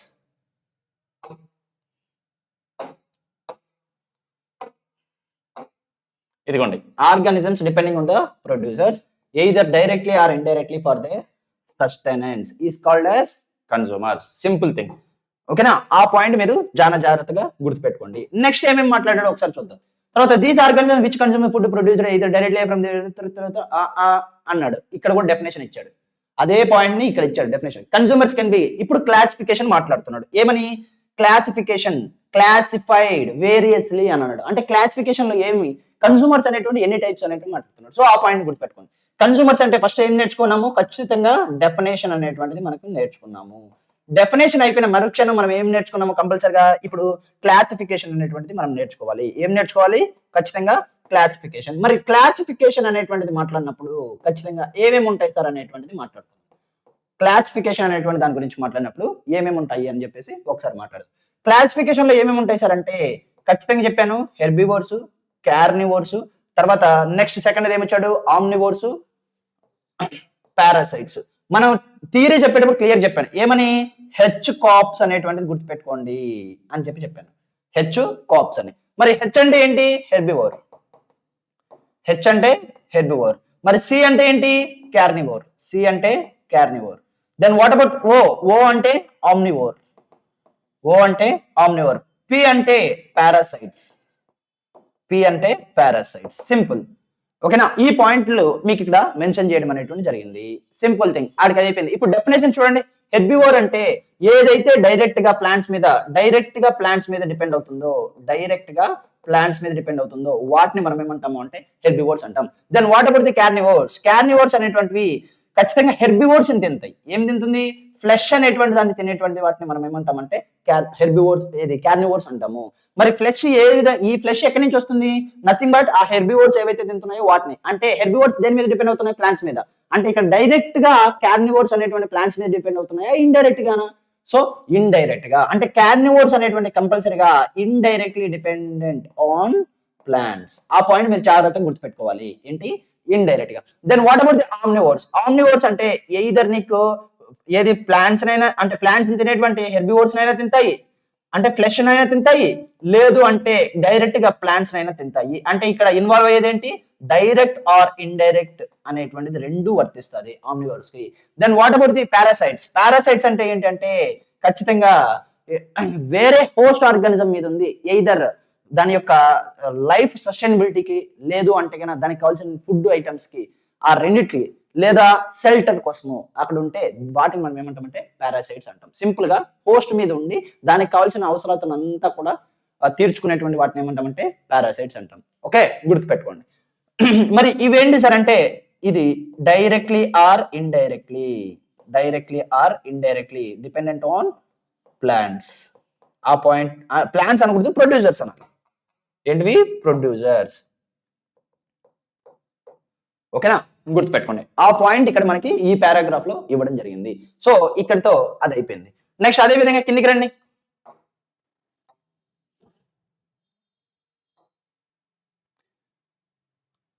ఇప్పుడు ఒక్కసారి ఇక్కడ ఉన్నటువంటి మొత్తం చూడండి. ఏదైతే ఇందాక మనం మాట్లాడాము ఒక క్వశ్చన్, ఆక్వేరియం లో రెగ్యులర్ గా క్లీన్ అనేటువంటి చేయాలా లేదా అనేటువంటిది మాట్లాడుతున్నాం. అవునా కదా? ఆ దానికి గల ఎక్స్ప్లెనేషన్ అనేటువంటి ఇక్కడ ఉంటుంది క్లియర్ గా. చూడండి. Imagine the situation where you do not clean the aquarium and some fish and plants have died. ఏవైతే కొన్ని ఏవి మనం పెట్టినటువంటి ఆక్వేరియం లో ఉన్నటువంటి ఆక్వాటిక్ ప్లాంట్స్ ఉన్నాయో అవి కావచ్చు, లేదు అంటే అక్కడ పెట్టినటువంటి ఏవైతే నీకు ఫిషెస్ ఉన్నాయో అవి కావచ్చు. ఏదైతే ఏముంది మొత్తానికి అయితే చనిపోయిన తర్వాత ఏమైపోవాలి? ఖచ్చితంగా మనం తీసేయాలి. తీసేయలేదు ఏమవుతుంది చూడండి. Micro organisms comprising bacteria and fungi break down the dead remains and waste products of organisms. These microorganisms decompose. ఓకేనా? ఈ పారాగ్రాఫ్ మొత్తం అంతా ఏం చెప్పాడు అనేటువంటి దాని గురించి మనం మాట్లాడుకుందాం. ఎందుకు ఆ లైన్స్ చదువుకోవడం? ఓకేనా? ఏమని మాట్లాడుతున్నాడు సార్ అని అంటే నథింగ్ బట్ మనం పి గురించి మాట్లాడుకున్నాం, సి గురించి మాట్లాడుకున్నాం, డి గురించి మాట్లాడుతున్నాం. డి అంటే ఏంటి? డీకంపోజర్స్. డి అంటే ఏంటి? డీకంపోజర్స్ అనేటువంటి వాటి గురించి మనం మాట్లాడుకుంటాం. మరి ఫస్ట్ గా డెఫినేషన్ ఏంటి? డీకంపోజర్స్ కి ఫస్ట్ డెఫినేషన్ అనేటువంటిది మనం గుర్తుపెట్టుకోవాలి. ఏంటి? డెఫినేషన్. మరి డెఫినేషన్ ఎక్కడ ఇచ్చారు సార్? రండి మాట్లాడుకుందాం. ఇదిగో organisms are the decomposers as they break down the complex organic substances into simple organic substances that go into the soil and are used up once more by the plants. ఏదైతే నీకు ఇక్కడ ఇచ్చినటువంటి ఈ lines ఉన్నాయో ఇవి మనకి definition గా అక్కడ రాయాలి. అంటే డెఫినేషన్ అయిపోయింది. డెఫినేషన్ సింపుల్ గా చెప్తాను చూడండి. ఏవైతే కాంప్లెక్స్ గా ఉన్నటువంటి డెడ్ ఆర్గానిజం ఉందో ఈ డెడ్ ఆర్గానిజం ని ఈ ఏవైతే ఉన్నటువంటి డీకంపోజర్స్ ఉన్నాయో ఈ డీకంపోజర్స్ అనేటువంటివి ఇన్వాల్వ్ అయ్యి ఏ విధంగా మార్చేస్తారు సార్ అంటే సింపుల్ కాంపౌండ్స్ గా మార్చేస్తుంది. ఓకేనా? ఏమవుతుంది? సింపుల్ కాంపౌండ్స్ గా మార్చేస్తుంది. అంటే సింపుల్ మార్చేసిన తర్వాత ఖచ్చితంగా ఇది కూడా ఇక్కడ సింపుల్. మరి ఈ సింపుల్ కాంపౌండ్స్ అనేటువంటి ఏంటివి? Inorganic substances. ఏంటివి? Inorganic compounds. మరి ఈ ఇన్ఆర్గానిక్ కాంపౌండ్స్ ఎక్కడికి వెళ్ళిపోతాయి? ఖచ్చితంగా సాయిల్ లోకి వెళ్ళిపోతుంది. సాయిల్ లో అక్యుములేట్ అయిపోతాయి. అక్కడ ఏమవుతుంది? ఖచ్చితంగా సాయిల్ యొక్క ఫెర్టిలిటీ అనేటువంటిది పెరుగుతుంది. సాయిల్ ఫెర్టిలిటీ అనేటువంటిది పెరగడం వల్ల అక్కడ ఉన్న మొక్కలు అనేటువంటి వాటిని మళ్ళీ తిరిగి తీసుకోవడానికి ఉపయోగపడుతుంది. ఓకేనా? ప్లాంట్స్ మళ్ళీ అబ్జార్బ్డ్ బై ప్లాంట్స్. ఏవైతే ప్లాంట్ రూట్స్ ద్వారా ఆ ప్లాంట్స్ అనేటివి మళ్ళీ తిరిగి అబ్జార్ప్షన్ చేసుకుంటాయి. Simple thing. మరి నెక్స్ట్ సెకండ్ గా ఎగ్జాంపుల్స్ ఏంటివి అనేటువంటిది మాట్లాడుతాం. Examples for decomposers. What are the examples of decomposers? Decomposers కి ఎగ్జాంపుల్స్ ఏంటివి? ఓకే, దాని గురించి కూడా మాట్లాడేసుకుందాం. సింపుల్ గా మనం ఎక్కడ ఇచ్చాడు చూడండి. ఇదిగోండి, comprising bacteria, fungi and break down. ఓకేనా? ఏంటి?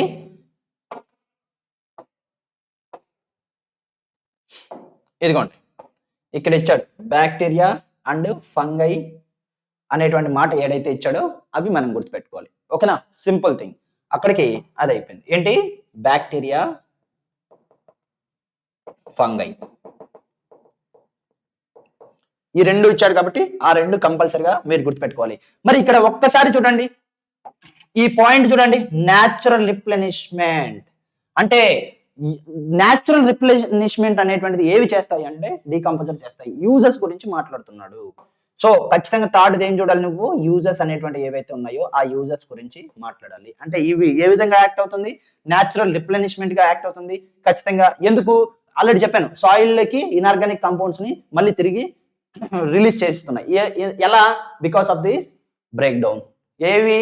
కాంప్లెక్స్ గా ఉన్నటువంటి ఏవైతే డెడ్ ఆర్గానిజం ఉందో దాంట్లో నుంచి మొత్తం అంతా నీకు సాయిల్ ఫెర్టిలిటీని ఇంక్రీజ్ చేస్తున్నాయి. అయిపోయింది అక్కడ. ఓకేనా? అది యూజెస్. నెక్స్ట్ ఈ పేజ్ అయిపోయింది. అక్కడ పేజ్ నెంబర్ 1 అయిపోయిందా? Okay, very good. Okay, next page number 2. Page number 2 చూడండి. పేజ్ నెంబర్ 2లో ఏమేమి ఉన్నాయి అనేటువంటి దాని గురించి ఒక్కొక్కటి మాట్లాడుకుందాం త్వరగా. ఇదిగోండి పేజ్ నెంబర్ 2లో ఏముంది చూడండి. While creating an aquarium, did you take care not to put an aquatic animals which could eat each other? అంటే ఏ దాని గురించి మాట్లాడుతున్నాడు? ఇప్పుడు సపోజ్ నీకు శత్రువు అనేటువంటి ఒకతను ఉన్నాడు. మీ ఇద్దరిని కలిపి ఒకే రూమ్ లో పెట్టాను. ఏం చేస్తారు? మీ ఇద్దరు ఒకరితో ఒకరు పోట్లాడుకొని ఖచ్చితంగా ఎవరో ఒకరైనా మిగులుతారు లేదా ఇద్దరైనా చచ్చిపోతారు. అవునా కదా? సో బికాస్ అలానే మనం ఆక్వేరియంలో సేమ్, అర్థమైందా? ఇట్లా ఏవైతే నీకు ఉన్నటువంటి ఒకదానితో ఒకటి పడనటువంటి స్పీసీస్ అనేటువంటి తీసుకొని అక్కడ పెట్టామో ఫిషెస్ ని, ఖచ్చితంగా మనకి ఏం జరుగుతుంది అని అంటే ఖచ్చితంగా అక్కడ కెనబలిజం అనేటువంటి జరుగుతుంది. అంటే ఒకదాన్ని ఒకటి చంపేసి తినేస్తాయి అనమాట.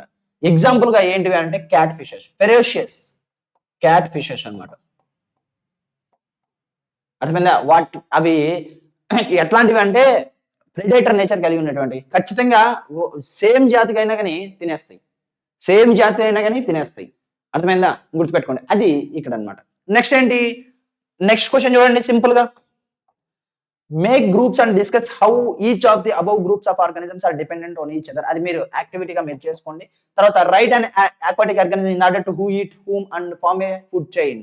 అంటే ఫుడ్ చైన్ అనేటువంటి దాని గురించి నీకు ఇంట్రడక్షన్ అనేటువంటి జరుగుతుంది. అంటే ఖచ్చితంగా నెక్స్ట్ టాపిక్ ఏమొస్తుంది, ఫుడ్ చైన్ అనేటువంటిది మనం ఇంట్రొడ్యూస్ చేస్తాడు. నెక్స్ట్ చూడండి, would you consider any group of organisms to be a primary importance, why or why not.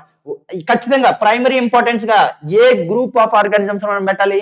మనకు ఆల్రెడీ గ్రూప్ ఆఫ్ ఆర్గానిజమ్స్ ఇందాక మనం చూసాం. ఏంటంటే ఖచ్చితంగా పి, ఒక్క నిమిషం నన్ను ఇక్కడ రాస్తాను, మళ్ళీ ఆ వరకు కష్టం అయిపోతుంది మనకి. ఏంటి అవి, పిసిడి అంటే ప్రొడ్యూసర్స్, కార్నివర్స్, డీకంపోజర్స్. మరి ఖచ్చితంగా మనకి ఆ పిసిడిలో ఖచ్చితంగా మనకి యూజ్ అయ్యేటువంటిది ఏంటి అని అంటే ఖచ్చితంగా ప్రైమరీ ఆర్గానిజమ్స్ గా మనము ప్రొడ్యూసర్స్ ని చిత్రీకరిస్తాము. చిత్రీకరించాల్సిన అవసరం లేదు, అది రియాలిటీ. చిత్రీకరించడం అంటే సింపుల్ గా మనం లేనిది ఉన్నట్టు చెప్పడం అనమాట. బట్ ఇక్కడ ప్రొడ్యూసర్స్ అనేటువంటివి ఖచ్చితంగా ప్రైమరీ ఇంపార్టెన్స్ కలిగినటువంటి ఆర్గానిజమ్స్. ఎందుకు సార్ అంటే సింపుల్ గా అవి మాత్రమే మనకి ఏం చేయగలవు అంటే వచ్చినటువంటి రేడియంట్ ఎనర్జీని యూజ్ చేసుకొని మనకి ఫుడ్ అనేటువంటిది తయారు చేస్తాయి. ఓకేనా. సో లైఫ్ అనేది సస్టైన్ అవ్వాలి అంటే ఖచ్చితంగా అవి కంపల్సరీగా ఉండాలి. ఇక్కడితో ఆ క్వశ్చన్ అనేటువంటిది కూడా అయిపోయింది. నెక్స్ట్ అదే కిందికి రండి. ఇప్పుడు నెక్స్ట్ పేరా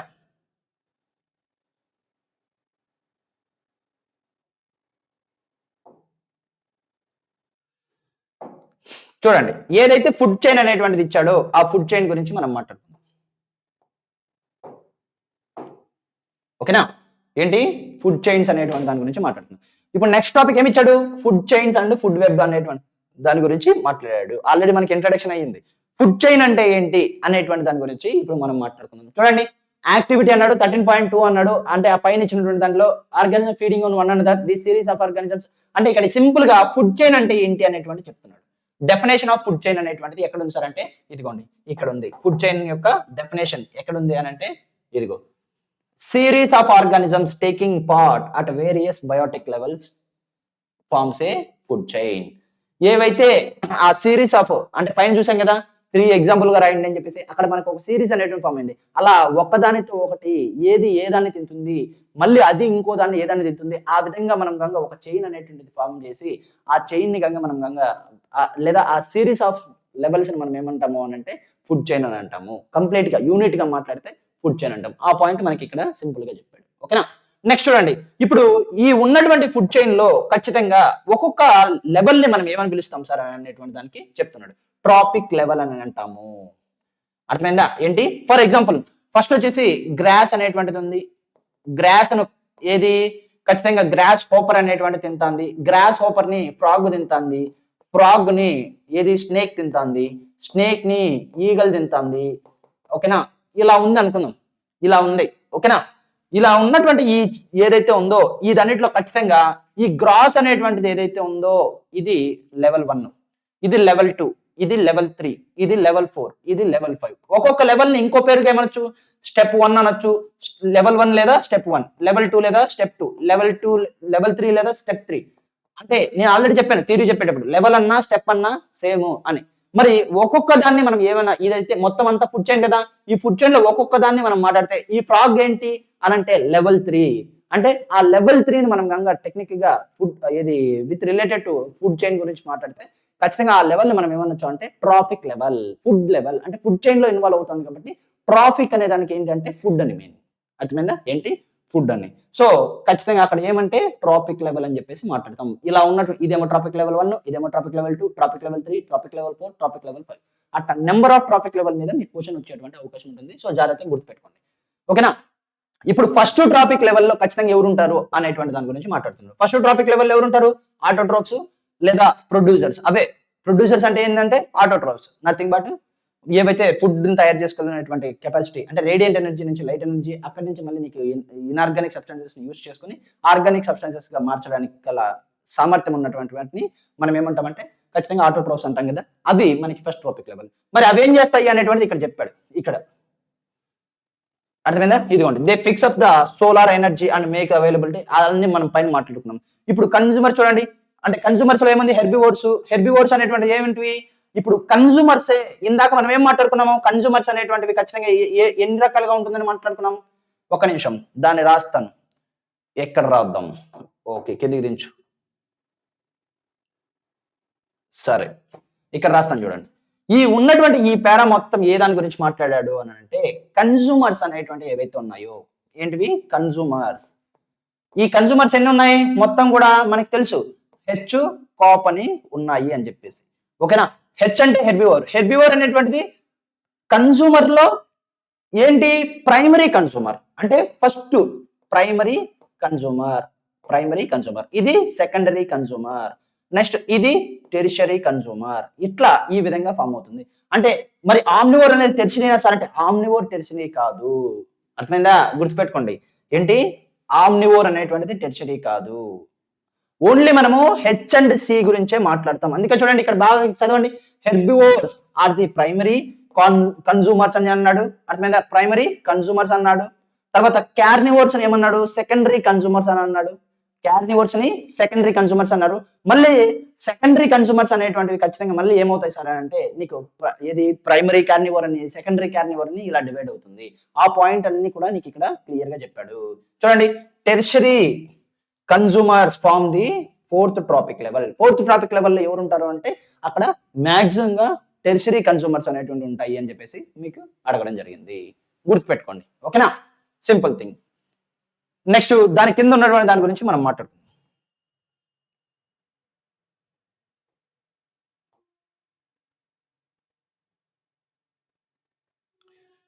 ఓకే, ఇప్పుడు ఇక్కడ ఉన్నటువంటి దానిట్లో మొత్తం అంతా ఏం చెప్పాడు అనేటువంటిది ఒకసారి మనం మాట్లాడితే సోర్స్ ఆఫ్ ఎనర్జీ అనేటువంటి దాని గురించి మాట్లాడాడు.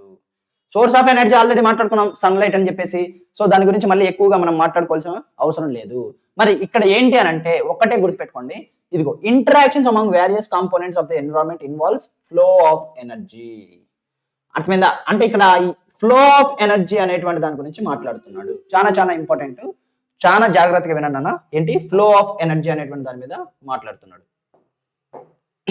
చూడండి, ఫ్లో ఆఫ్ ఎనర్జీ అనేటువంటిది మాట్లాడినప్పుడు ఖచ్చితంగా ఏది ఏమైనప్పటికీ కూడా ఒక ట్రాపిక్ లెవెల్ నుంచి ఇంకో ట్రాపిక్ లెవెల్ కి ఎంత ఎనర్జీ అయితే పోతుందో దాన్ని మనం ఏమంటామంటే ఫ్లో ఆఫ్ ఎనర్జీ అని అంటాము. మరి ఎంత వెళ్తుంది అనేటువంటి చదివేటప్పుడు మనకి ఏమైంది అని అంటే ఇదిగోండి ఇక్కడ చదవండి. ఈ పాయింట్ మీరు చూడండి, ఎంత వెళ్తుంది ఒక ట్రాపిక్ నుంచి ఇంకో ట్రాపిక్ లెవెల్ కి అనేటువంటిది ఎక్స్పెరిమెంట్ గా చదవడానికి ఇదిగోండి. The flow of energy between various components of the environment has been extensively studied and it has been found that. అంటే ఏదైతే ఎక్స్పెరిమెంట్ గా చదివారో చదివిన తర్వాత వాళ్ళకి ఏమేమి వచ్చాయంటే అటు సైడ్ అంతా ఇచ్చాడు. వాటిని మనము ఖచ్చితంగా గుర్తుపెట్టుకోవాలి. ఓకేనా? ఇక్కడ నుంచి ఖచ్చితంగా 1 మార్క్ లేదా 2 మార్క్స్ అడిగేటువంటి అవకాశం ఉంటుంది. సో అవి ఏమేమి కనుగొన్నారు అనేటువంటి దాని గురించి మనం మాట్లాడదాం. ఏమేమి కనుగొన్నారు అనేటువంటి వాటి గురించి మనం క్లియర్ గా మాట్లాడదాం. చూడండి, ఫస్ట్ ఏంటి the green plants in a territory system. ఇది చాలా చాలా ఇంపార్టెంట్ ఈ వర్డ్. టెరిటరియల్ లేదా టెరిస్ట్రియల్, అర్థమైంది? టెరిటోరియల్ అనకూడదు, కరెక్ట్, సారీ. టెరెస్ట్రియల్ ఎకోసిస్టమ్ అనేటువంటి పాయింట్ చాలా చాలా ఇంపార్టెంట్. ఈ పాయింట్ మీకు గుర్తుండాలి. అంటే వాళ్ళు ఎక్కడ చూసారు ఇదే టెరెస్ట్రియల్ ఎకోసిస్టమ్ అనేటువంటి దానిట్లో చూసారు. ఆక్వాటిక్, టెరెస్ట్రియల్, తర్వాత ఏది ఇది దాన్ని ఏమంటారు గ్రాస్ ల్యాండ్, ఇట్లా డిఫరెంట్ ఎకోసిస్టమ్స్ ఉంటాయి. అర్థమైందా? గుర్తుపెట్టుకోండి, టెరెస్ట్రియల్ ఎకోసిస్టమ్స్ అన్నమాట. ఓకేనా? టెరెస్ట్రియల్ ఎకోసిస్టమ్స్ ని ఎప్పుడైతే వాళ్ళు చదివారో ఓకే అప్పుడు ఖచ్చితంగా ఏమైందంట గ్రీన్ ప్లాంట్స్ అనేటువంటివి ఖచ్చితంగా ఏమైంది 1% of the energy of sunlight అనేటువంటిది మాత్రమే లీవ్స్ మీద పడినటువంటిది ఖచ్చితంగా క్రియేటెడ్ ఇంటూ ఫుడ్ ఎనర్జీ. ఆ పాయింట్ ఇది చాలా చాలా ఇంపార్టెంట్. ఓకే, ఒకసారి చదివండి. The green plants in terrestrial ecosystem captures about 1% of the energy of sunlight that falls on their leaves and convert them into food energy. అంటే ఇక్కడ మీరు first point కి ఏం చేయాలంటే ఇప్పుడు సపోజ్ 100% ఏది రేడియేషన్ అనేటువంటిది లీఫ్ మీద పడింది. ఎక్కడ లీఫ్ మీద పడింది. మరి 100% లీఫ్ అనేటువంటి దాన్ని యూజ్ చేసుకొని ఖచ్చితంగా అవుట్పుట్ గా 100% మనకు వస్తుందా సార్ అంటే ఎనర్జీగా కన్వర్ట్ అవుతుందంటే 100% అవ్వదు. మరి ఎంత పర్సెంటేజ్ అవుతుంది సార్ అంటే ఓన్లీ మనం గుర్తుపెట్టుకోవాల్సినటువంటిది ఓన్లీ 100 అనేటువంటిది కంపల్సరీగా మనకి 1% మాత్రమే వస్తుంది. మరి రిమైనింగ్ 99% ఏమవుతుంది హుష్కాకి. ఏంటి హుష్కాకి, అర్థమైందా? ఓన్లీ 1% మాత్రమే ఫుడ్ గా మనకి కన్వర్ట్ అవుతుంది. ఫుడ్ ఎనర్జీ లాగా కన్వర్ట్ అవుతుంది. అది very very important. Next point చూడండి, when green plants are eaten by the primary. చూడండి, ఇక్కడ ఎప్పుడైతే ఈ ఉన్నటువంటి ఈ గ్రీన్ ప్లాంట్స్ అంటే ఇట్లా ప్రొడ్యూస్ అయినటువంటి ఈ 1% కలిగినటువంటి ఏవైతే ప్లాంట్స్ ఉన్నాయో ఆ ప్లాంట్స్ అన్నమాట. అంటే 1% ఫుడ్ ఎనర్జీని తయారు చేసుకున్నటువంటి ప్లాంట్స్ ఉన్నాయో వాటిని ప్రైమరీ కన్స్యూమర్స్ అనేటువంటివి. ప్రైమరీ కన్స్యూమర్స్ ఏంటివి? హెర్బివోర్స్. ఆ హెర్బివోర్స్ ఎప్పుడైతే తిన్నాయో ఖచ్చితంగా ఈ పాయింట్‌కి ఇది రాసుకోండి ఇక్కడే మీరు. ఏమని? ప్రైమరీ కన్స్యూమర్స్ అంటే హెర్బివోర్స్ అని. ఇది ఏ దాని గురించి మాట్లాడుతున్నాడు? హెర్బివోర్స్ గురించి మాట్లాడుతున్నాడు అని రాసుకోండి. ఓకేనా? ఏమవుతుంది చూడండి. A great deal of energy is last at the heat of the environment. Some amount goes into the digestion and in doing work and in rest of the towards the growth and reproduction. అట్లా ఏదేదో చెప్పాడు. కాకపోతే ఆ point లో ఏం చెప్పాడంటే ఇలా తయారు చేసుకున్నటువంటి ఫుడ్ ఎనర్జీ ఏదైతే ఉందో దానిట్లో ఆ ఫుడ్ ఎనర్జీలో ఖచ్చితంగా సెకండ్ పాయింట్ ఇక్కడ చెప్తున్నాను జాగ్రత్తగా వినండి. ఆ ఫుడ్ ఎనర్జీలో ఖచ్చితంగా 90% అనేటువంటిది తర్వాత 10% 9:1 రేషియో గుర్తుపెట్టుకోండి. ఏంటి? 9:1 రేషియో. 90% ఖచ్చితంగా ఏమైపోతుంది సార్ అంటే ఆ ఆర్గానిజం అంటే ప్లాంట్ దాని యొక్క లైఫ్ ప్రాసెసెస్ లైక్ డైజెషన్ అని, రెస్పిరేషన్ అని, అర్థమైందా? ఇది తర్వాత రెండోది ఏంటి సార్ అంటే ఖచ్చితంగా గ్రోత్ కోసము, మూడోది ఏంటి సార్ అంటే దాని యొక్క రీప్రొడక్షన్ కోసము, ఇటువంటి వాటన్నిటికీ ఉపయోగపడుతుంది. 90% అరౌండ్ అప్రాక్స్ గా 90%. అంటే నెక్స్ట్ తినాలనుకున్నటువంటి ఇదేంటివి? ఖచ్చితంగా ఇవన్నీ ఏంటివి? ప్రొడ్యూసర్స్. ఇక్కడ ఎక్కడ ఇదంతా ఇది ప్రొడ్యూసర్స్ కాడ జరిగేటువంటిది. ప్రొడ్యూసర్స్ నెక్స్ట్ ఏది తింటుంది? హెర్బివోర్స్ తింటాయి. అంటే ప్రైమరీ కన్సూమర్ అన్నమాట. Primary consumer. మరి ప్రైమరీ కన్సూమర్స్ కి ఎంత అవుతుంది సార్ అంటే ఓన్లీ 10% మాత్రమే పైకి వెళ్తుంది. అంటే primary consumers nothing but herbivores తినగలవు. అర్థమైందా? అది తినాలంటే ఏ విధంగా ఫామ్ అవుతుంది? ఖచ్చితంగా ఓన్లీ 10% మాత్రమే ఏ విధంగా మారుతుంది సార్ అంటే ఆ ప్లాంట్ లో ఖచ్చితంగా దాని యొక్క ఏది స్ట్రక్చర్ ఇక్కడ ఇచ్చారు చూడండి క్లియర్ గా. Turned into own body and made available. అంటే దాని యొక్క బాడీగా కన్వర్ట్ అవుతుంది. అంటే ఫ్రూట్స్ అని, లీవ్స్ అని, ప్లాంట్ ఫ్రూట్స్ అని, లీవ్స్ అని, బేసిక్ పార్ట్స్ స్టెమ్ అని ఇట్లా ఈ మాదిరిగా మనకు అవైలబుల్ ఉంటుంది. రిమైనింగ్ 90% ఏమైంది? దాని యొక్క లైఫ్ ప్రాసెసెస్ కి, గ్రోత్ కి, రీప్రొడక్షన్ కి, తర్వాత కొంత పార్ట్ ఏమవుతుంది? హీట్ లాగా ఎవాల్వ్ అయిపోతుంది. ఆ మెటబాలిజం జరిగేటప్పుడు హీట్ అనేది జనరేట్ అవుతుంది కదా, ఆ విధంగా ఖచ్చితంగా ఎవాల్వ్ అయిపోతుంది. అంటే ఓన్లీ 10% మాత్రమే ప్రైమరీకి కన్సూమర్స్ కి అవైలబుల్ లో ఉంటుంది. రిమైనింగ్ 90% అంతా ఏమవుతుంది? ఇదవుతుంది. అంటే చూడండి గ్రేట్ అమౌంట్ అనేటువంటిది ఏంటి? గ్రేట్ అమౌంట్, చాలా ఎక్కువ అమౌంట్ ఏమవుతుంది? గాల్లో కలిసిపోయింది. అవునా? ఓన్లీ 10% మాత్రమే నెక్స్ట్ లెవెల్ కి బతకడానికి ఉంది. ఎంత తక్కువ చూడండి, మీరు ఆలోచించండి. ఎంత తక్కువ చూడాలి. అసలు పడేదే 100%లో 1% తయారవుతుంటే ఆ 1%లో 90% దానికి అవసరం అని చెప్పుకొని మిగిలిన 10% మనకి ఇస్తుంది అని అంటే ప్రైమరీ మనకు కూడా కాదు, మనం సెకండరీ కన్స్యూమర్స్.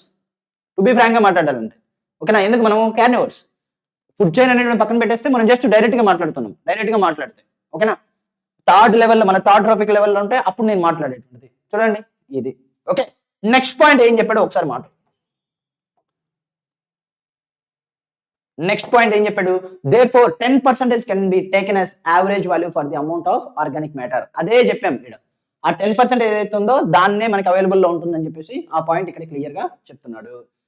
నెక్స్ట్ ఏమని చెప్పాడు చూడండి. Little energy is available for the next trophic levels and food chains consist of only 3 or 4 steps.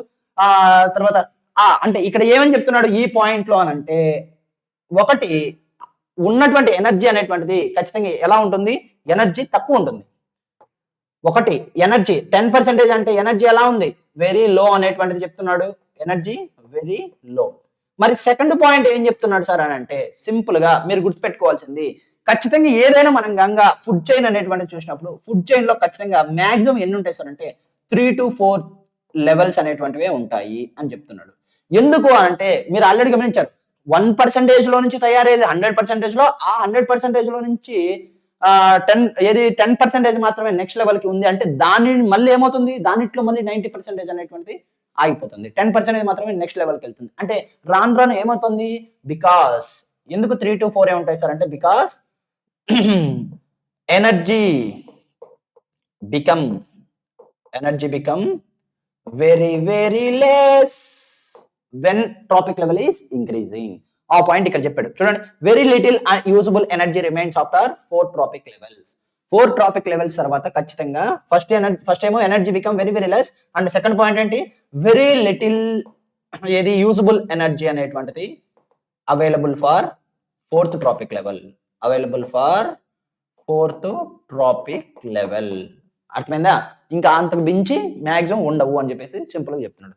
Next point, last final point, there are generally greater number of individuals at the lower trophic levels. తర్వాత the greatest, ఇప్పుడు number గురించి మాట్లాడుతున్నాడు. ఆ number అనేటువంటిది ఒకసారి చెప్తాను చూడండి.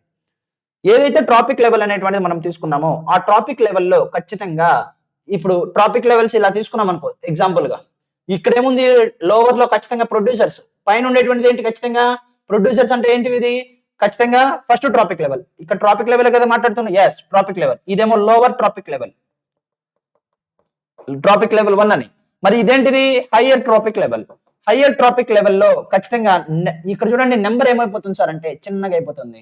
అందుకే మాక్సిమం ఎన్ని ఉంటాయి సార్ అంటే 4 to 5, 4 or 5 మాత్రమే అక్కడ ఉంటాయి. ఇక్కడేమో కొన్ని లాక్స్ టుగెదర్ నెంబర్స్ ఉంటుంది.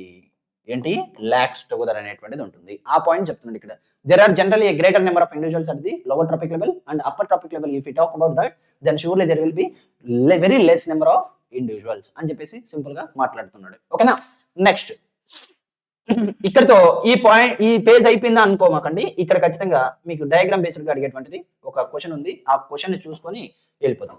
నెక్స్ట్ చూడండి, ఇక్కడ ఎన్ని ట్రాపిక్ లెవెల్స్ ఉన్నాయి, 1, 2, 3. అంటే ఈ ఏదైతే ఫుడ్ చైన్ ఉందో ఈ ఫుడ్ చైన్ లో ఎన్ని ఉన్నాయి ట్రాపిక్ లెవెల్స్, 3 ట్రాపిక్ లెవెల్స్ ఉన్నాయి.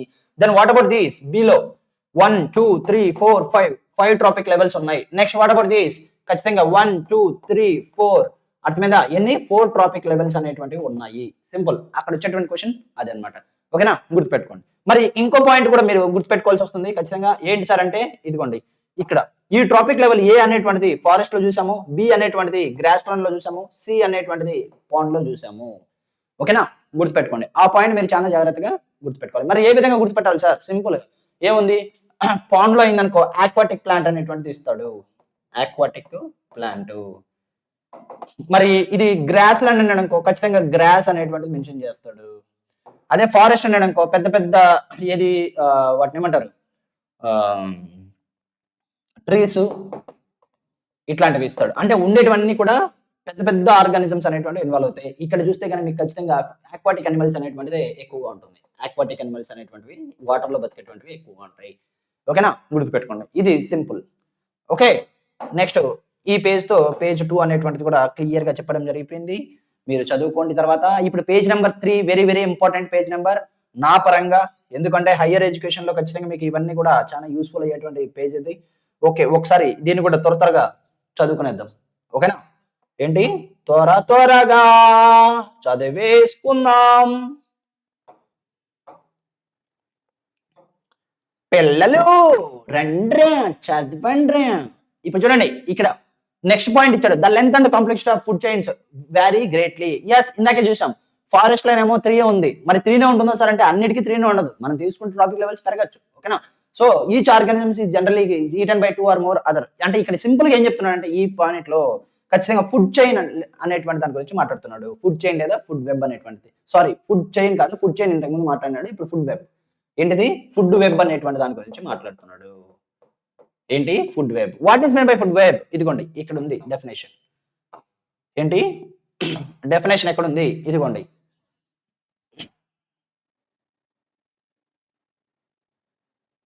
ఇక్కడ ఉంది.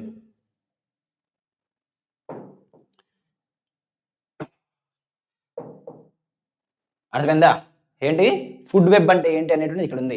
A series of branching lines that are interconnecting లేదా establishing the relationship between the food chains is called as food web. Simple point. అర్థమైందా? న్యాచురల్ రిలేషన్షిప్ ని in between food chains అనేటువంటి form అవుతా ఉంటే దాన్ని మనం ఏమంటాం అంటే ఫుడ్ వెబ్ అని చెప్పేసి సింపుల్ గా రాస్తాము. ఆ పాయింట్ రాసిన మార్క్స్ ఇస్తాడు. ఎందుకు అలా జరుగుతుంది సార్ అంటే బికాస్ దానికి రీజన్ ఏంటంటే eaten by 2 or more other kinds of organisms. ఒక ఆర్గానిజం అనేటువంటిది ఖచ్చితంగా ఒకటి లేదా అంతకంటే ఎక్కువ ఆర్గానిజమ్స్ ని ఆ ఫుడ్ చైన్ లో ఉన్నటువంటి డిఫరెంట్ ఫుడ్ చైన్ లో ఉన్నటువంటి ఆర్గానిజమ్స్ ని తినడం అనేటువంటి చూసినప్పుడు ఖచ్చితంగా మనకి ఏమవుతుందంటే రిలేషన్ అనేటువంటిది ఎస్టాబ్లిష్ అవుతుంది. దానివల్ల మనకి ఏమవుతుంది ఫుడ్ చైన్స్ వల్ల ఫుడ్ వెబ్ అనేటువంటిది ఫామ్ అవుతుంది. ఫుడ్ చైన్స్, ఫుడ్ వెబ్ అనేటువంటిది ఫామ్ అవుతుంది. వై? బికాస్ వన్ ఆర్గానిజం అనేటువంటిది eating 2 or more number of organisms that belongs to different food chains. Simple point. ఆ పాయింట్ మీరు కనుక గుర్తుపెట్టుకున్నారంటే ఆడికి ఆ ఫుడ్ వెబ్ అనేటువంటి దాని గురించి అయిపోయినట్టు. Next come on quick. నా నా నా నా నా నా నా నా ఓకేనా? నెక్స్ట్ ఇది చదవండి. From the energy flow diagram, అంటే ఆ డయాగ్రామ్ పైన ఏదైతే 13.4 అన్నాడు, 13.4 అంటే అక్కడ వస్తుంది, మీరు కంగారు ఎంపడదండి. ఇక్కడ ఏమని మాట్లాడుతున్నాడు అంటే ఎనర్జీ యొక్క డైరెక్షన్ అనేటువంటి దాని గురించి మాట్లాడుతున్నాడు. ఎనర్జీ ఎప్పుడు కూడా ఎలా ఉంటుంది సార్, ఏ డైరెక్షన్ లో మూవ్ అవుతుంది అనేటువంటిది మాట్లాడితే ఎనర్జీ ఎప్పుడు కూడా యూని డైరెక్షనల్. ఇందాకే మనం మాట్లాడుకున్నాం ఏంటి, ఎనర్జీ అనేటువంటిది కంపల్సరీగా ప్లాంట్స్ నుంచి దాని నెక్స్ట్ ట్రాపిక్ లెవెల్కి వెళ్తుంది, దాని నుంచి దాని నెక్స్ట్ ట్రాపిక్ లెవెల్కి, దాని నుంచి ఒకవేళ ఉంటే దాని నెక్స్ట్కి. అంటే కంపల్సరీ ఏమవ్వాలి, ఎనర్జీ అనేటువంటిది రాను రాను రెడ్యూస్ అవుతుంది. తర్వాత డైరెక్షన్ కూడా ఖచ్చితంగా ప్రొడ్యూసర్స్ నుంచి టువర్డ్స్ ది టెరిషరీ కన్సూమర్స్ వరకు వెళ్ళడం అనేటువంటిది జరుగుతుంది. అంటే ఎప్పుడూ కూడా టెరిషరీ కన్సూమర్స్ నుంచి బ్యాక్ అనేటువంటిది రాదు. ఎందుకు? దానికి దొరికిందే 0.01%. మనం మాట్లాడితే 100లో మాట్లాడితే టెరిషరీ అంటే 0.01% అరౌండ్గా ఆ మంత్రం ఉంటుంది 100%లో. ఇంకా మనం ఏం చెప్తాం దాని గురించి. సో అది రివర్స్ వచ్చేందుకు ఆస్కారం ఉండదు.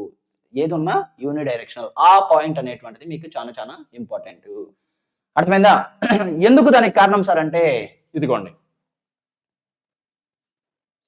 ఇదిగో does not come back to autotrophs. అర్థమైందా? ఎందుకు? No longer available. ఎప్పుడైతే ప్రొడ్యూసర్ నుంచి కన్సూమర్స్కి వెళ్ళిందో, ఆ కన్సూమర్స్ మళ్ళీ primary consumers, secondary consumers, tertiary కన్సూమర్స్కి వెళ్ళిందో, వెళ్ళినటువంటి ఎనర్జీ మళ్ళీ తిరిగి వెనక్కి రావాలి అని అంటే రాలేదు. ఎందుకు? ఖచ్చితంగా పై ట్రాపిక్ లెవెల్కి వెళ్ళిందంటే ఇంకా అది ఖచ్చితంగా కన్సూమ్ అయిపోయినట్టే కంపల్సరీగా. మళ్ళీ నో లాంగర్ అవైలబుల్ అనేటువంటి ఆ పాయింట్ని మీరు జాగ్రత్తగా గుర్తుపెట్టుకోవాలి. ఓకేనా? మరి ఇంకో పాయింట్ ఏంటి సార్ అంటే ఎప్పుడైనా ట్రాపిక్ లెవెల్ పెరిగే కొద్దీ ఖచ్చితంగా మన ఎనర్జీ ఏమవుతుంది సార్ అంటే ఆ ఎనర్జీ అనేటువంటిది ఏమవుతుంది అంటే డిమినిష్ అంటే తగ్గిపోతూ వస్తుంది. అర్థమైందా? సింపుల్ గా మీరు గుర్తుపెట్టుకోవాలి ఆ పాయింట్ ని. ఎలా సార్? ఇక్కడ రాస్తున్నాను చూడండి. ఇప్పుడు సపోజ్ ప్రొడ్యూసర్స్ అనేటువంటి దాని కాడ 1000 kg వచ్చింది. ఎంత? 1000 kg. ఖచ్చితంగా ప్రైమరీ కన్సూమర్స్ అనేటువంటివి ఉన్నాయి కదా. ప్రైమరీ కన్సూమర్స్ అనేటువంటిది ఏంటివి? హెర్బివోర్స్ లో ఎంత వచ్చింది? ఖచ్చితంగా ఎంత ఉంటుంది? ఈ 1000 లో ఖచ్చితంగా ఏమైపోతుంది? 10% కదా. 10% ఎంత? జస్ట్ 100 kg ఇక్కడికి వచ్చింది. నెక్స్ట్ సెకండరీ ఏంటి? సెకండరీ కన్సూమర్స్ తీసుకుంటే 100 లో 10% అంటే 10 kg. ఓకేనా? నెక్స్ట్ టెర్షరీ కన్సూమర్స్ 10 లో అంటే 1 kg. టోటల్ గా 1 kg అన్నమాట. అంటే చూడండి ఎనర్జీ ఏమైంది?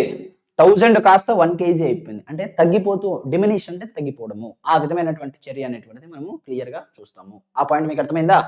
Very good. ఇక్కడ ఇది అయిపోయింది. నెక్స్ట్ ఒక్కసారి ఈ గ్రాఫ్ చూడండి. ప్రొడ్యూసర్స్ లోవర్ ట్రాపిక్ లెవెల్, దాని తర్వాత ప్రైమరీ, సెకండ్ ట్రాపిక్ లెవెల్స్ ఎప్పుడు కూడా మనం ఎలా తీసుకోవాలి? ఆల్రెడీ చెప్పాను నేను. ట్రాపిక్ లెవెల్స్ కింద నుంచి మనము అప్పర్ కి తీసుకోవాలి. అంటే కింద ఉన్నటువంటిది ఏమవుతుంది? లోవర్ ట్రాపిక్ లెవెల్ అవుతుంది. మరి అప్పర్ గా ఉన్నటువంటిది ఏమవుతుందంటే హయ్యర్ ట్రాపిక్ లెవెల్ అనేటువంటిది అవుతుంది. ఓకేనా? ఆ పాయింట్ మీరు చాలా గుర్తుపెట్టుకోవాలి. మరి బేస్ ఎక్కువగా ఉన్నటువంటిది ఏమవుతాయి అంటే ప్రొడ్యూసర్స్ అవుతాయి.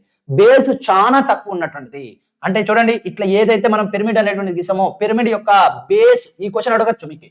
పిరమిడ్ లో ఏదైతే మనం పిరమిడ్ అనేటువంటిది గీసామో ఆ పిరమిడ్ లో బేస్ మోర్ గా ఉన్నటువంటిది ఎక్కడ?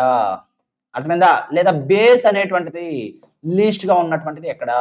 లేదంటే బేస్ యొక్క ఆర్డర్ ఎయిదర్ అసెండింగ్ ఆర్డర్ అడగచ్చు, లేదా డిసెండింగ్ ఆర్డర్ అవ్వచ్చు. అర్థమైందా? సో అవన్నీ కూడా మీరు జాగ్రత్తగా గుర్తుపెట్టుకోండి. కంపల్సరిగా అడిగేటువంటి ఆస్కారము ఇక్కడ ఉంటుంది. ఓకే, మటాష్ అయిపోయింది ఇంకా ఆడ. నెక్స్ట్ లాస్ట్ లో ఉన్నటువంటి ఇది చూద్దాం.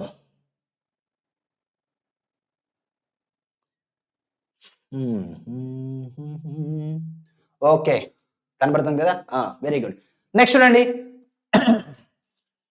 ఇప్పుడు ఇక్కడ ఏ దాని గురించి మాట్లాడుతున్నాడు సార్ అని అంటే పొల్యూషన్ గురించి మాట్లాడుతున్నాడు. సార్ మాకు పొల్యూషన్ లేదు కదా అని అంటే, 9th క్లాస్‌లో నువ్వు చదివావు కదా పొల్యూషన్, దాన్ని రీక్యాప్ చేస్తున్నాడు.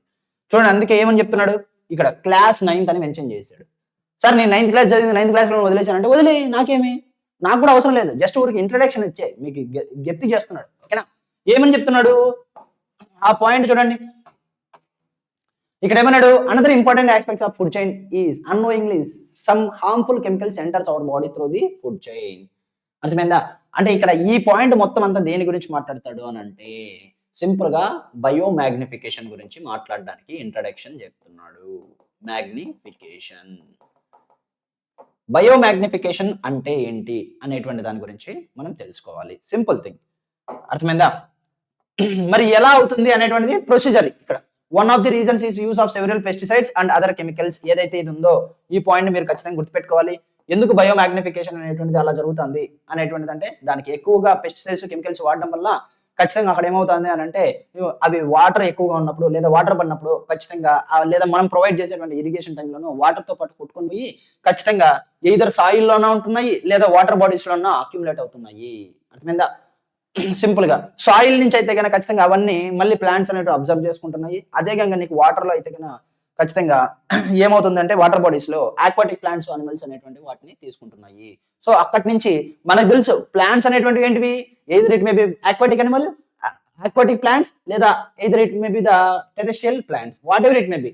But the only the thing is, మనకు తెలియాల్సింది ఓన్లీ ఒకటే, ఏంటది, ఖచ్చితంగా ప్లాంట్ అనేటువంటిది ప్రొడ్యూసర్స్. అంటే దాంట్లోకి ఎంటర్ అయినంటే ఖచ్చితంగా ఏమవుతుంది, నెక్స్ట్ ట్రాపిక్ లెవెల్కి కూడా ఎంతో కొంత 10% అనేటువంటి దాంట్లో ఎంతో కొంత కాన్సన్ట్రేషన్ ఖచ్చితంగా ముందుకు ఫార్వర్డ్ అవుతుంది. ఒక రోజు ఓకే, 2 రోజులు ఓకే, 3 రోజులు ఓకే, 4 రోజులు ఓకే, సంవత్సరం, 2 సంవత్సరాలు, 3 సంవత్సరాలు, 4 సంవత్సరాలు ఎగిరిపోతుంది. ఎందుకు? బికాస్ అక్యుములేషన్ అనేటువంటి ఎక్కువ అయిపోయింది.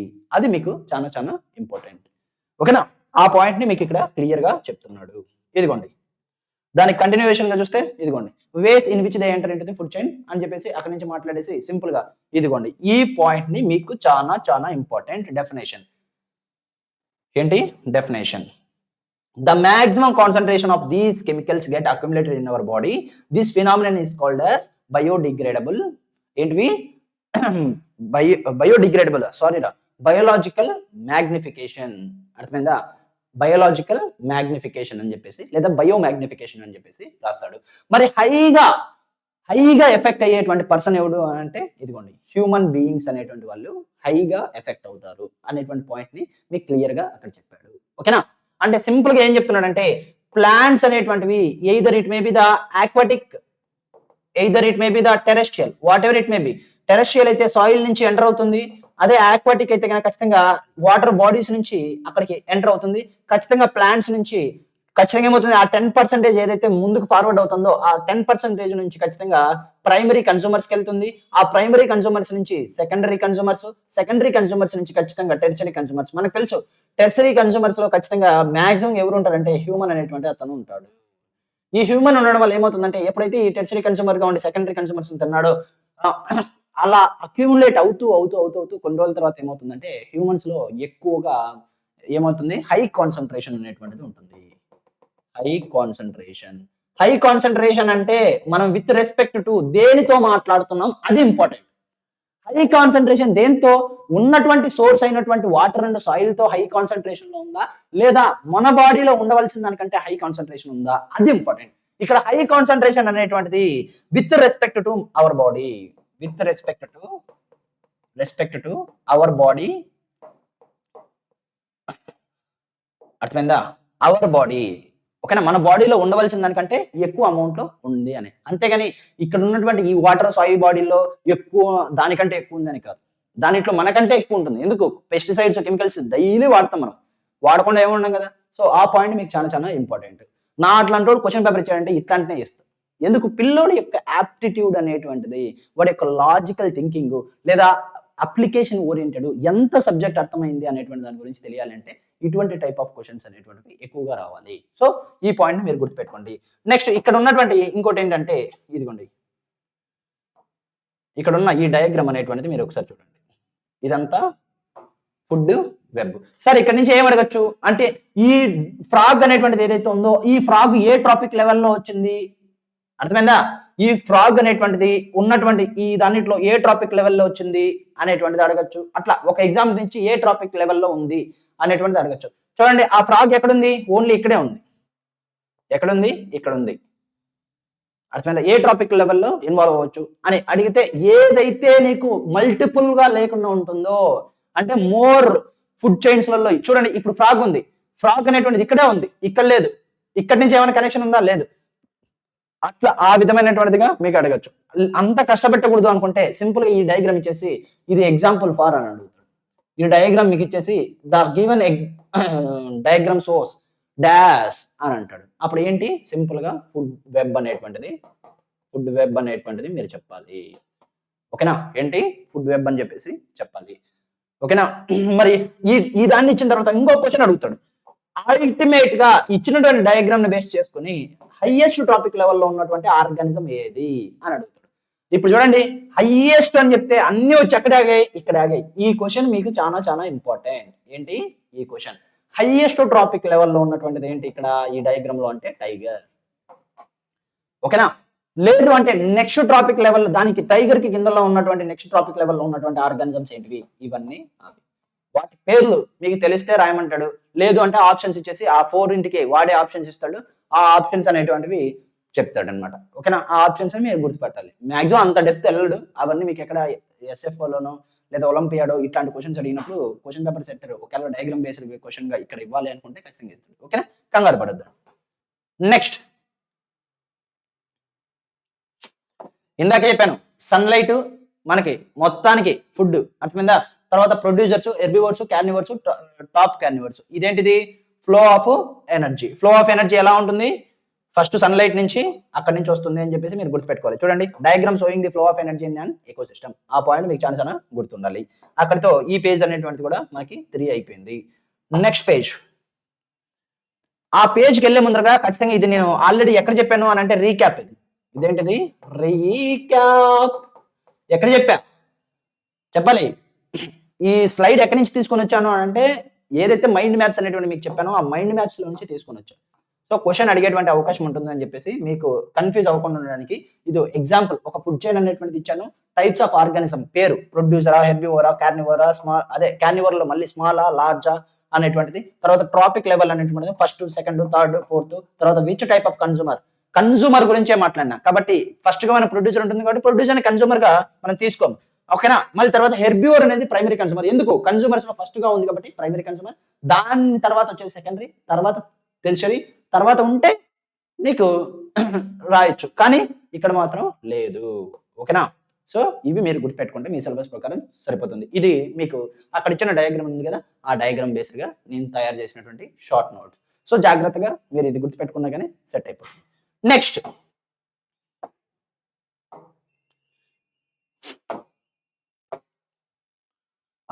వచ్చిందండి.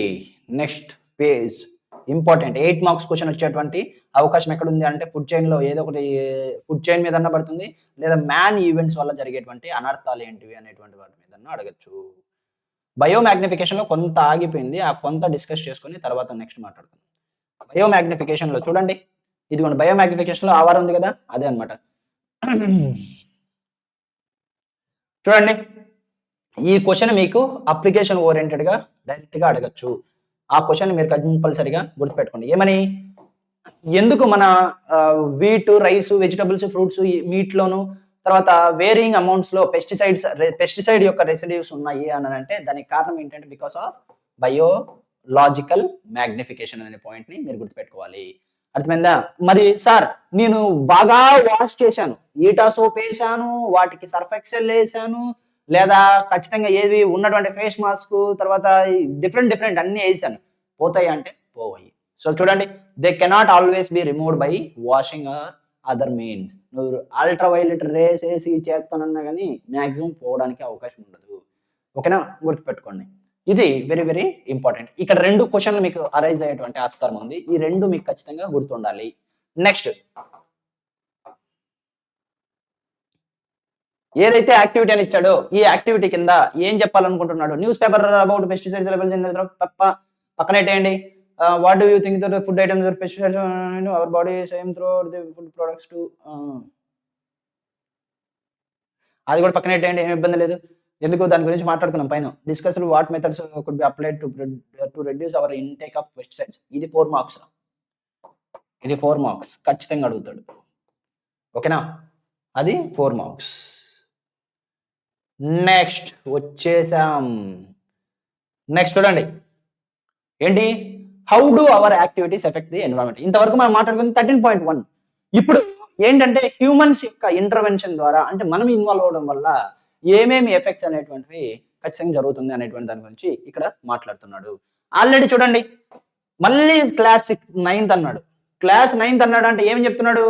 ఆల్రెడీ మనం క్లైమేట్ చేంజ్ వల్ల వచ్చేటువంటి ఎఫెక్ట్స్ ఏంటివి, తర్వాత ఎన్విరాన్మెంట్ అనేటువంటిది ఏదైనా కానీ చేంజ్ జరిగితే అప్పుడు వచ్చేటువంటి ఎఫెక్ట్స్ ఏంటివి అనేటువంటిది మనం 9th లో చదువుకున్నాం అని చెప్పేసి జస్ట్ రిమైండ్ చేస్తున్నాడు. అర్థమైందా? పొల్యూషన్ కార్డు చదివాం, కరెక్టే, నాకు కూడా గుర్తుంది. పొల్యూషన్ కార్డు మనం క్లియర్ గా చదివాం. మరి నెక్స్ట్ గా చూడండి, దాని కింద చూడండి 13.2.1 లో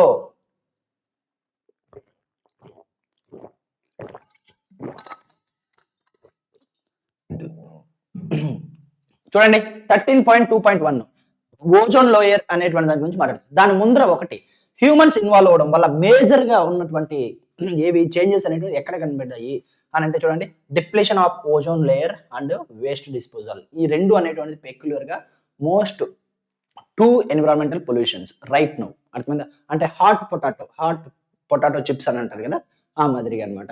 హ్యూమన్ ఇన్వాల్వ్ అవడం వల్ల ఈ రెండు ఎక్కువగా అవుతుంది అని చెప్పేసి చెప్పడం జరుగుతుంది. మరి ఫస్ట్ ఏంటి? Ozone layer. సో దాని గురించి మాట్లాడుకుందాం. ఏంటి? Ozone layer. మరి ఈ ఓజోన్ లేయర్ అనేటువంటి దానికాడ వచ్చినప్పుడు ఖచ్చితంగా ఇక్కడ ఏం మాట్లాడుతున్నాడు అనేటువంటిది ఒకసారి చూడండి. అర్థమైందా? ఇప్పుడు ఇక్కడ ఏమేమి మాట్లాడుతున్నాడు సార్ అంటే, ఓజోన్ అనేటువంటి దాని యొక్క ఫార్ములా O3. మరి O3 అనేటువంటిది ఖచ్చితంగా ఎన్ని మాలిక్యూల్స్ ఆఫ్ ఆక్సిజన్ ఆటమ్స్ ఉన్నాయంటే 3 మాలిక్యూల్స్ ఆఫ్ 3 ఏది ఆక్సిజన్ ఆటమ్స్ అనేటువంటి ఉంటుంది. ఫస్ట్ పాయింట్ అది. నెక్స్ట్ పాయింట్ ఏంటి? నెక్స్ట్ పాయింట్ ఎలా ఫామ్ అవుతుంది లేదా ఏ లెవెల్లో ఉంటే ఎలా ఉంది అనేటువంటిది మాట్లాడుకుందాం.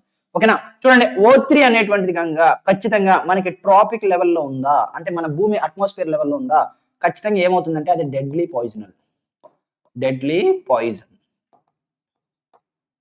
పాయిజన్ లాగా యాక్ట్ అవుతుంది, లేదా ఆస్మా ఇట్లాంటివన్నీ క్రియేట్ చేస్తుంది.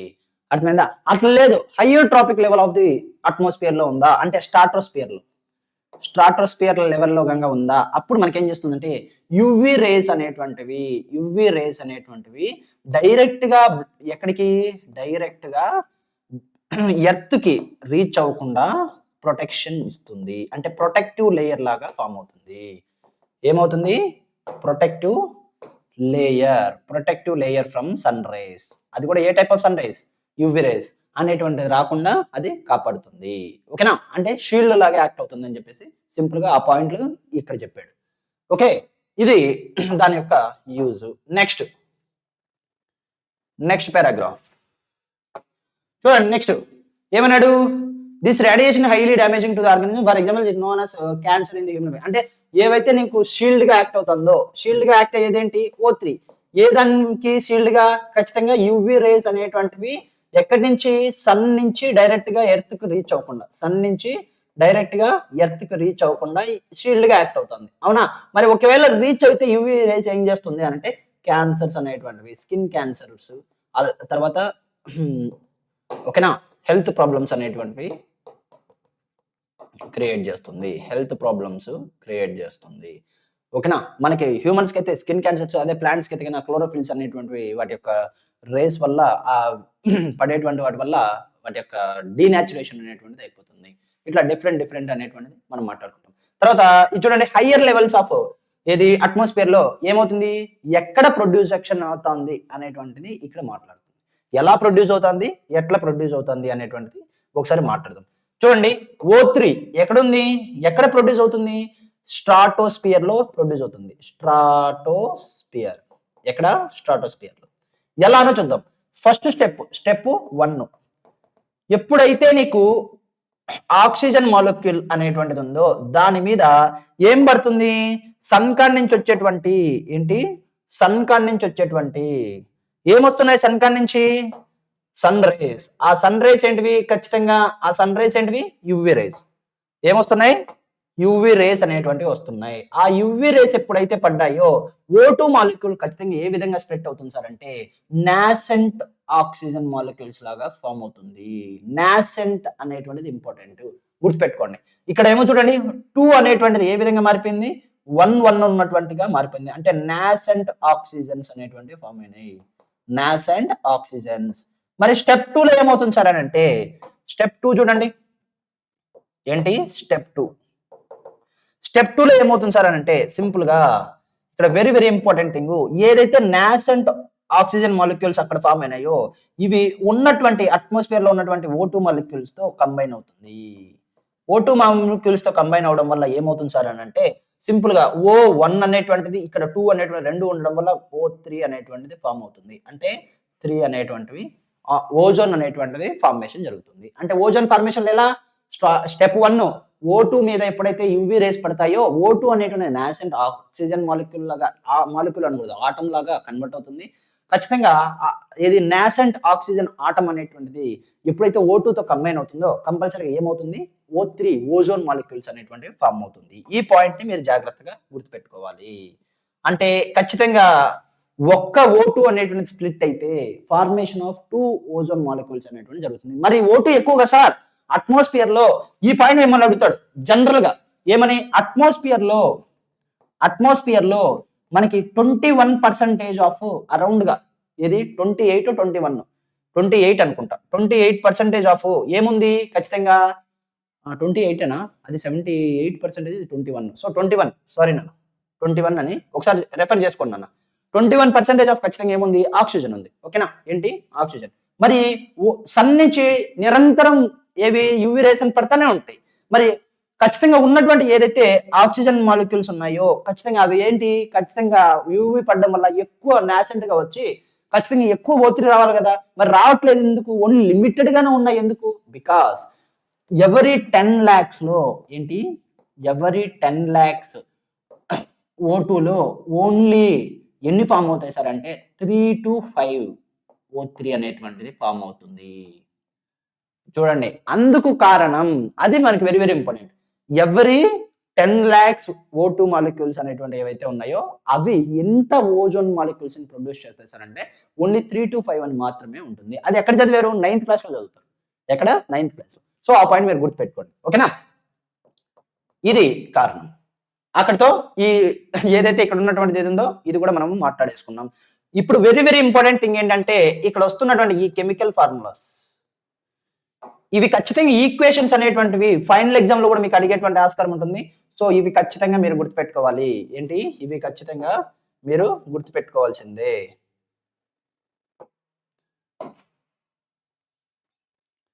ఖచ్చితంగా గుర్తుపెట్టుకోండి. ఓకేనా? ఇవి వెరీ వెరీ ఇంపార్టెంట్. స్టార్‌లేసుకోండి.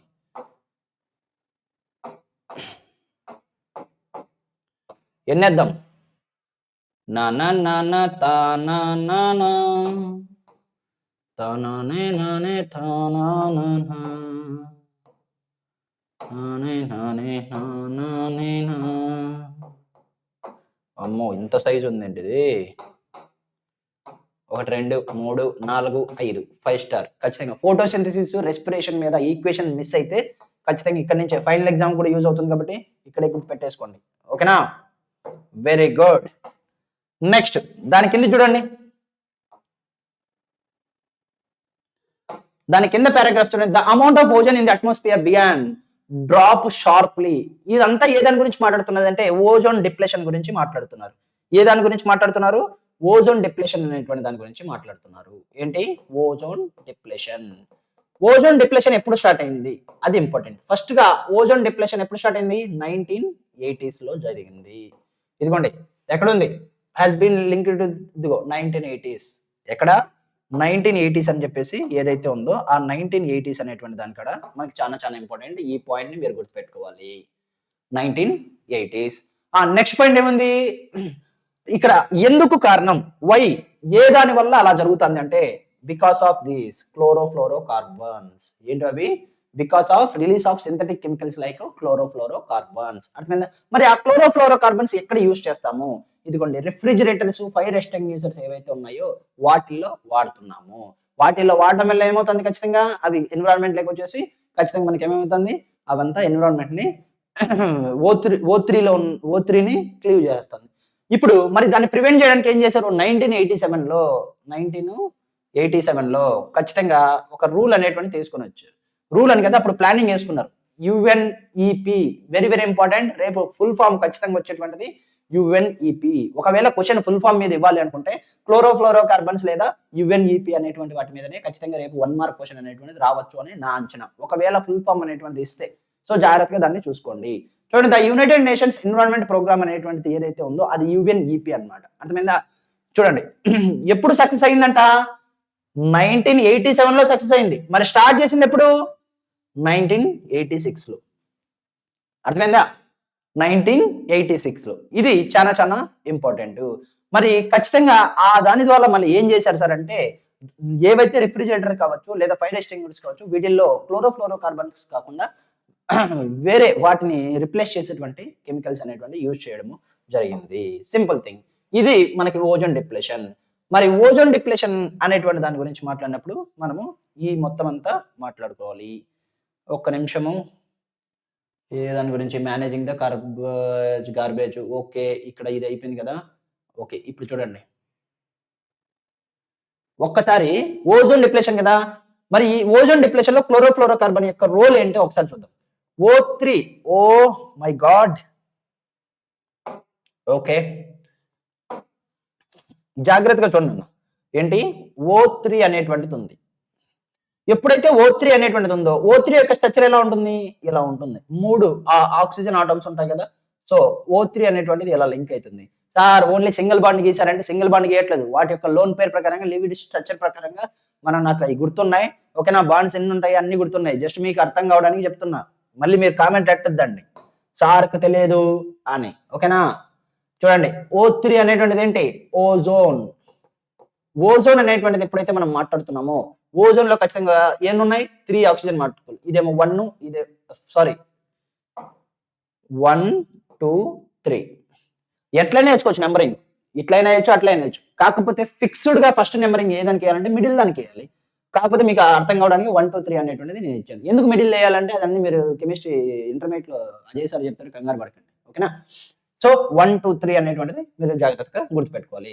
ఇప్పుడు వాటి గురించి మాట్లాడదాం. ఎప్పుడైతే క్లోరోఫ్లోరోకార్బన్స్ అనేటువంటివి వచ్చాయో ఏంటివి క్లోరోఫ్లోరోకార్బన్స్ అనేటువంటివి వచ్చాయో ఖచ్చితంగా ఇదేం చేస్తుంది అనంటే వచ్చి ఇక్కడ వీటి మధ్య ఉన్నటువంటి బాండింగ్ అనేటువంటి దాన్ని బ్రేక్ చేస్తుంది. బ్రేక్ చేయడం వల్ల ఏమవుతుంది సార్ అంటే ఇదిగోండి ఈ ఏరియాలో ఉన్నటువంటి ఏదైతే ఈ ఏరియాలో ఉన్నటువంటి ఆక్సిజన్ మాలిక్యూల్స్ ఏవైతే ఉన్నాయో ఇవి ఒక సైడ్‌కి వచ్చేస్తాయి. అర్థమైందా? ఈ రిమైనింగ్ గా ఉన్నటువంటి సిఎఫ్సి తర్వాత ఉన్నటువంటి ఈ ఏదైతే ఇక్కడ ఉన్నాయో ఇవి అంటే సింపుల్ గా మనం మాట్లాడుకుంటే ఇదిగోండి ఇవి ఇదే అంతా ఒక సైడ్‌కి వచ్చేస్తుంది. అంటే ఏ విధంగా ఫార్మ్ అవుతుంది? O2 ప్లస్ క్లోరోఫ్లోరోకార్బన్స్ లో ఖచ్చితంగా ఒక క్లోరిన్ అనేటువంటిది క్లోరోఫ్లోరోకార్బన్ లో ఉన్నటువంటి ఒక క్లోరిన్ అనేటువంటిది ఈ ఆక్సిజన్ మాలిక్యూల్ తో వచ్చేస్తుంది. అంటే క్లోరోఫ్లోరోకార్బన్ అనేటువంటిది అలానే ఉండదు. ఖచ్చితంగా ClO అనేటువంటిది వస్తుంది. ఏమొస్తుంది? ClO అనేటువంటిది సైడ్‌కి వచ్చేస్తుంది సింపుల్ గా. సో ఈ విధంగా మనకు ఫార్మ్ అవుతుంది. అంటే ఏమైంది O3 డిప్లేషన్ అయిపోయి మళ్ళీ O2 లాగా ఫార్మ్ అయిపోయింది. ఓకేనా? ఆ పాయింట్ ని మీరు గుర్తుపెట్టుకోవాలి. Simple thing. ఓకే. ఈ విధంగా మనకి ఓజోన్ డిప్లేషన్ అనేటువంటిది జరుగుతుంది. నెక్స్ట్ దాని కింద ఉన్నటువంటి ఏమి ఇచ్చాడు? Activity find out the library internet newspapers తర్వాత find out the irregular ozone layer has the size of the okay పక్కన ఎడేయండి దాన్ని అవసరం లేదు. నెక్స్ట్ గా ఉన్నటువంటి managing the garbage we produce అనేటువంటిది ఏంటి 13.2.2 ఇందాక వరకు జరిగింది 13.2.1 ఇప్పుడు 13.2.2లో గార్బేజ్ ని ఏ విధంగా మనము ప్రొడక్షన్ ని తగ్గించడానికి మేనేజ్ చేస్తాము. ఖచ్చితంగా ఇక్కడ మనకి 4 మార్క్ క్వశ్చన్ వచ్చేటువంటి అవకాశము. Precautions to reduce the garbage. అర్థమైందా? Precautions to reduce the garbage అనేటువంటి దాని మీద ఖచ్చితంగా అడుగుతాడు. సో ఈ పేజ్ లో ఏమన్నా ఉందా అంటే ఇక్కడ నీకు ఏమీ లేదు. ఓకే నెక్స్ట్ వెళ్ళిపోండి. ఇక్కడతో ఈ పేజ్ అయిపోయింది. నెక్స్ట్ పేజ్ నెంబర్ 5 ఓకే, వచ్చేసాం పేజ్ నెంబర్ 5కి.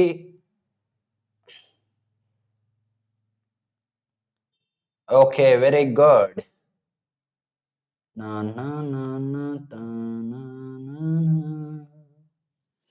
చూడండి నాన్న జాగ్రత్తగా. యాక్టివిటీ 13.5 అనేటువంటిది ఇచ్చాడు. మరి ఈ యాక్టివిటీ అనేటువంటిది ఏం చేశాము అనేటువంటిది మీరు ఒకసారి చదువుకోండి. బట్ బట్ ఇక్కడ ఏ దాని గురించి మాట్లాడుతున్నాడు అనేటువంటిది అంటే వచ్చినటువంటి వచ్చినటువంటి ఏదైతే వేస్ట్ అనేటువంటిది మన ఇంట్లో తయారైందో లేదా మన క్లాస్‌లో తయారైందో ఎక్కడ ఎంత ఎక్కువ వచ్చింది అనేటువంటి దాని గురించి మనం మాట్లాడతాం ఫస్ట్‌ది. ఓకేనా? ఎక్కడ ఎక్కువ వచ్చింది అనేటువంటి దాని గురించి మాట్లాడుకున్నాం. తర్వాత సెకండ్‌గా ఏంటి సార్ అంటే ఏదైతే వేస్ట్ అనేటువంటిది మనకి ఇక్కడ వచ్చిందో ఆ వేస్ట్ అనేటువంటిది ఖచ్చితంగా ఏ రకంగా ఉంటుంది? 2 టైప్స్‌గా ఉంటుంది. ఎన్ని టైపు? 2 టైప్స్. ఓకేనా? ఒకటేమో బయోడిగ్రేడబుల్, రెండోదేమో నాన్ బయోడిగ్రేడబుల్. ఓకేనా? మరి బయోడిగ్రేడబుల్ అనేటువంటిది ఏంటి అనేటువంటిది నెక్స్ట్ దాంట్లో ఇస్తాడు. సెకండ్‌ది ఏంటంటే నాన్ బయోడిగ్రేడబుల్ అనేటువంటిది సెకండ్‌ది మనకు వచ్చేటువంటిది ఇదన్నమాట. ఓకేనా? ఇదే పాయింట్ ఇక్కడ ఇక్కడ చూడండి. What are the materials that remained unchanged over long period of time. అవేంటివి? Non biodegradable. ఏంటివి? Non biodegradable. What are the materials that change their form and structure over time. Over time లో ఏది change అవుతుంది? Biodegradable. ఓకేనా? ఎందుకు change అవుతుంది? Next పేర్లో ఉంది, కంగారు పడుతుంది. Of these materials that are changed which ones change the fastest. అంటే బయోడిగ్రేడబుల్ లోనే ఫాస్ట్ గా జరిగేటువంటివి ఏంటివి? బయోడిగ్రేడబుల్ లోనే మళ్ళీ వాటిలో ఫాస్ట్ గా జరిగేటువంటివి ఏంటివి అనేటువంటి దాని గురించి మాట్లాడుతున్నాడు అనమాట. అంటే ఓవరాల్ గా మీకు ఈ యాక్టివిటీ వల్ల ఏం తెలుస్తుందంటే బయోడిగ్రేడబుల్ అంటే ఏంటి, నాన్ బయోడిగ్రేడబుల్ అంటే ఏంటి అనేటువంటి దాని గురించి మనం మాట్లాడుకుంటాం. ఇప్పుడు అవే కిందికి రండి.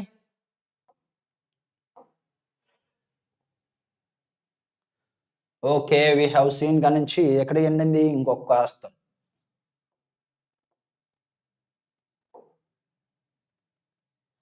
Okay, very good. చూడండి, ఇది we have seen the chapter of life process. అదంతా ఏదేదో చెప్పాడు. ఈ పాయింట్ మీరు గుర్తుపెట్టుకోండి. ఇది very very important. Same enzymes does not ఏంటి? Same enzymes does not break down everything we eat.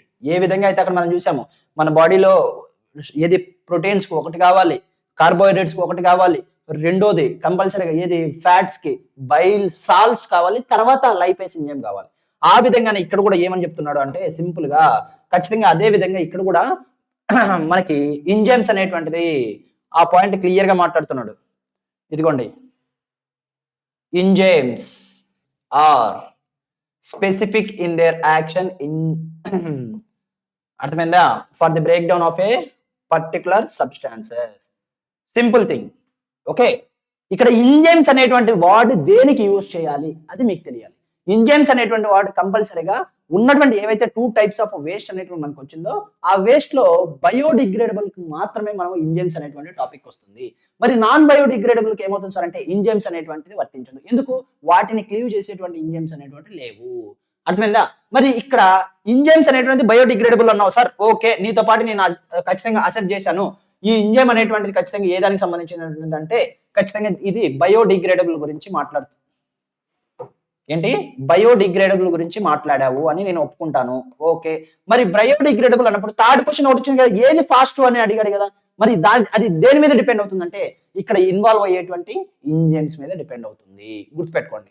మళ్ళీ రా మెటీరియల్ అనేటువంటిది ఏదైతే మన చేతిలో ఉందో లేదా ఏ టైప్ ఆఫ్ బయోమెటీరియల్ ఏదైతే ఉందో అక్కడ దాని మీద యాక్ట్ అయ్యేటువంటి ఎంజైమ్ మీద డిపెండ్ అయి ఉంటుంది. అంటే raw material, A type of raw material, తర్వాత అక్కడ యాక్ట్ అయ్యేటువంటి ఎంజైమ్ ఎంత ఫాస్ట్ గా దాని యాక్షన్ అనేటువంటి చూపిస్తుంది. ఈ రెండింటి మీద డిపెండ్ అయ్యి ఫాస్ట్ ఏది, స్లో ఏది బయోడిగ్రేడబుల్ లో అని చెప్పేసి మనకి డిసైడ్ అవుతుంది. ఆ పాయింట్ మీకు జాగ్రత్తగా గుర్తుపెట్టుకోవాలి.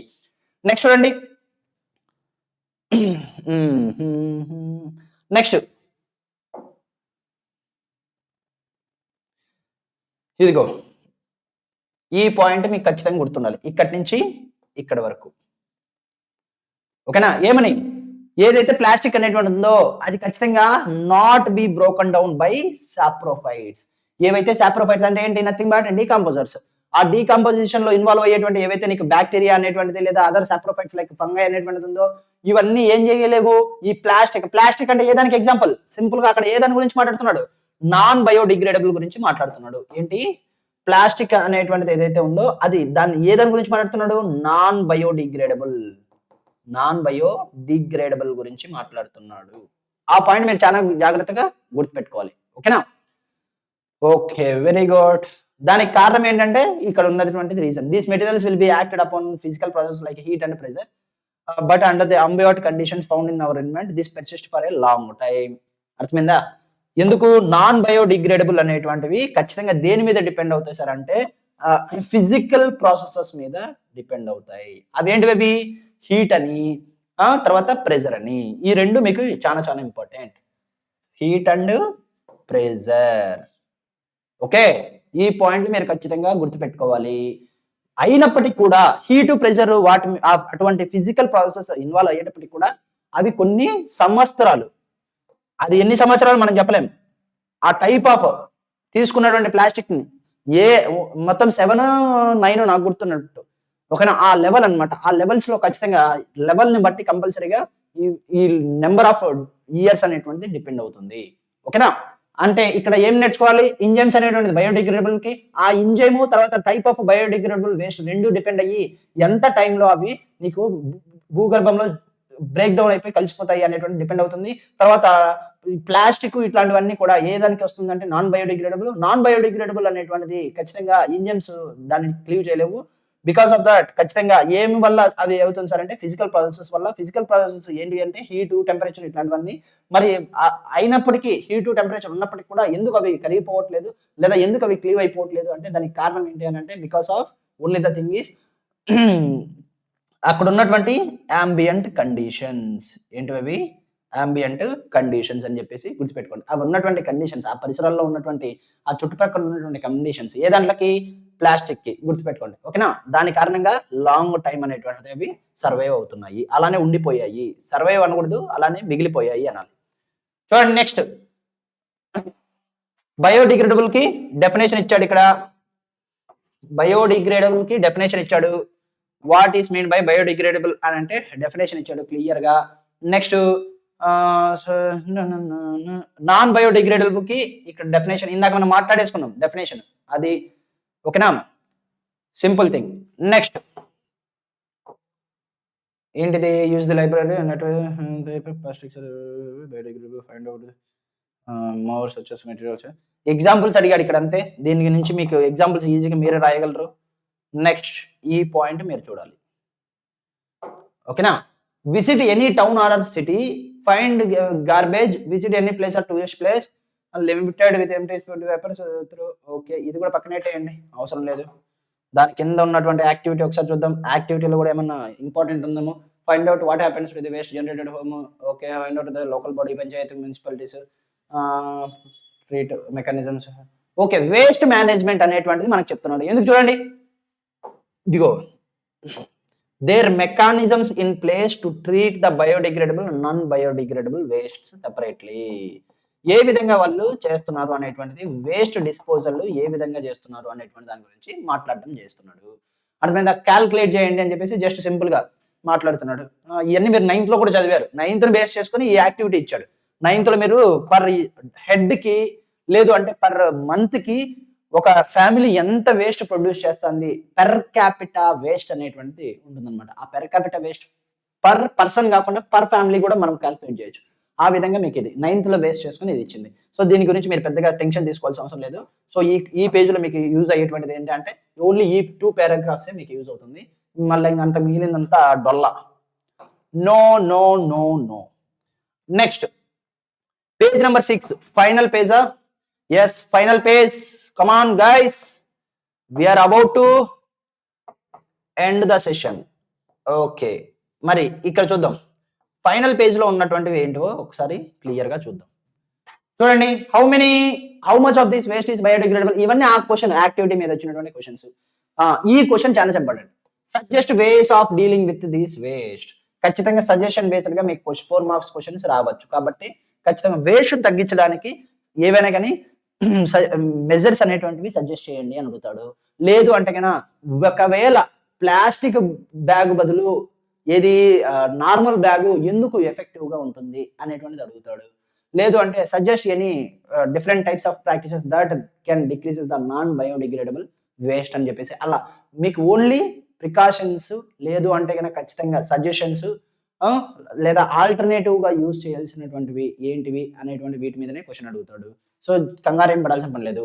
నెక్స్ట్ అంటే అంతే, ఇక్కడ కూడా ఏం లేదు యాక్టివిటీలో, ఇది డొల్లే. తర్వాత ఇక్కడికి రండి, improvement in life style has resulted in greater amount of waste. Waste అనేటువంటి ఎందుకు జనరేట్ అవుతుంది అనేటువంటి దాని గురించి ఇక్కడ అడిగాడు. ఈ పాయింట్ అనేటువంటిది ఇక్కడ చెప్తున్నాడు. సరే ఎందుకు అలా వేస్ట్ అనేటువంటిది పెరిగిపోతుంది, అమౌంట్ ఆఫ్ వేస్ట్ మెటీరియల్ అనేటువంటిది ఎందుకు రోజు రోజుకి పెరుగుతుంది అని అంటే, because only the thing is life style అనేటువంటిది ఏమైంది, ఇంప్రూవ్మెంట్ అవ్వడం వల్ల అలా వేస్ట్ అనేటువంటిది ఎక్కువ అయిపోతూ వస్తుంది. Simple thing. ఎందుకు సార్ అంటే, మనం ఇప్పుడు బయటికి వెళ్ళామనుకో, పూర్వకాలంలో నాకు గుర్తుంది, నేను ఉన్నప్పుడు సంత అనేటువంటిది ఉండేదన్నమాట. ఒక వారానికి కావాల్సిన అంతా కూడా ఒకే రోజు పోయి తెచ్చేవాళ్ళు. అది కూడా బుధవారం, కొన్ని రోజుల్లో కొందరేమో ఆదివారాలు పెట్టేటోళ్ళు. ఆ టైము అందరూ వెళ్ళేటోళ్ళు పెద్ద బ్యాగ్ తీసుకొని, గోన సంచులు లేదు అంటే నార్మల్గా కట్టెల బ్యాగ్ వచ్చేది అప్పుడు. ఆ కట్టెల బ్యాగ్ తీసుకొని పోయేవాళ్ళం. ఆ కట్టెల బ్యాగ్లో మొత్తం అన్ని వేసుకొని వచ్చేవాళ్ళం. ఏంటివి, ఏవైతే నీకు ఆ వారానికి కావాల్సినటువంటి సరుకులు ఉన్నాయో అవన్నీ దాంట్లో వేసుకొని, లేదా నీకు అవసరమైనటువంటి పప్పు దినుసులు గీన్సులు ఏవైతే ఏముంది అన్ని లక్షణంగా వచ్చేవాళ్ళం. మళ్ళీ నెక్స్ట్ వైపు కూడా అదే తీసుకెళ్ళాం. ఇప్పుడు ఏంటి తెలుసా, ఇప్పుడు పోయినాము అంటే కనుక ఖచ్చితంగా బిగ్ బజార్కి పోయినామా, లేదా ఇంకో దానికి పోయినామా అన్ని సెకండరీ. అర్థమైందా? ఖచ్చితంగా పోయాము అంటే కన్నా 5 రూపీస్, 10 రూపీస్, 11 రూపీస్ అని చెప్తారు, ఒక బ్యాగ్ ఇస్తారు. ఆ బ్యాగ్ని తీసుకుంటాము, ఇంటికి వస్తాము, ఆ బ్యాగ్ అడేసేస్తాం. అదేమో ప్లాస్టిక్ కలిగి ఉంటుంది. Simple thing. I'm not blaming any వాటిని ఏమంటారు స్టోర్స్, ఓకేనా? అది జనరల్గా జరిగేటువంటిది. ఇంక తర్వాత ఫుడ్కి పోయామనుకో, ఫుడ్కి వెళ్ళినప్పుడు ఖచ్చితంగా నూడిల్స్ తీసుకున్నామంటే ఒక పెద్ద ప్యాక్ వేస్తాడు, అల్యూమినియం ఫైల్గా ఉన్నటువంటిది అది. తర్వాత నెక్స్ట్ ఏంటి, దానికి మళ్ళీ ఇంకో కవరింగ్ ఇస్తాడు. ఆ కవర్ ఇవ్వలేదంటే నువ్వు ఫీల్ అవుతావు. నేను కూడా అదే చేస్తాను అనుకోండి, ఇంకేం చేద్దాం, తప్పదు. ఓకేనా? ఓకే సరే, చేంజెస్ ఇన్ ప్యాకింగ్. నెక్స్ట్ ఏంటి, చేంజెస్ ఇన్ ప్యాకింగ్ అంటే రెగ్యులర్గా చిన్నదానికి పెద్దదానికి అన్నిటికీ ప్లాస్టిక్ వాడడం వల్ల అలా అయిపోయింది. నెక్స్ట్ దాని తర్వాత కంటిన్యూషన్ చూడండి, ఇక్కడ చూడండి, have resulted in much of the our waste becoming non biodegradable. అంటే వచ్చినటువంటి వేస్ట్ లో ఎక్కువ వేస్ట్ ఏది ఉంది సార్ అంటే, వచ్చినటువంటి వేస్ట్ లో మనకి డైలీగా మన లైఫ్ స్టైల్ ఎక్కువగా మారిపోవడం వల్ల, లైఫ్ స్టైల్ అనేటువంటిది ఇంప్రూవ్మెంట్ అవ్వడం వల్ల వేస్ట్ అనేటువంటిది ఏదైతే ప్రొడ్యూస్ అవుతుందో దానిలో హైయెస్ట్ అమౌంట్ ఏమొస్తుంది అని అంటే ఖచ్చితంగా నాన్ బయోడిగ్రేడబుల్ వస్తుంది. దానికి కారణం ఏంటంటే ఓన్లీ చేంజింగ్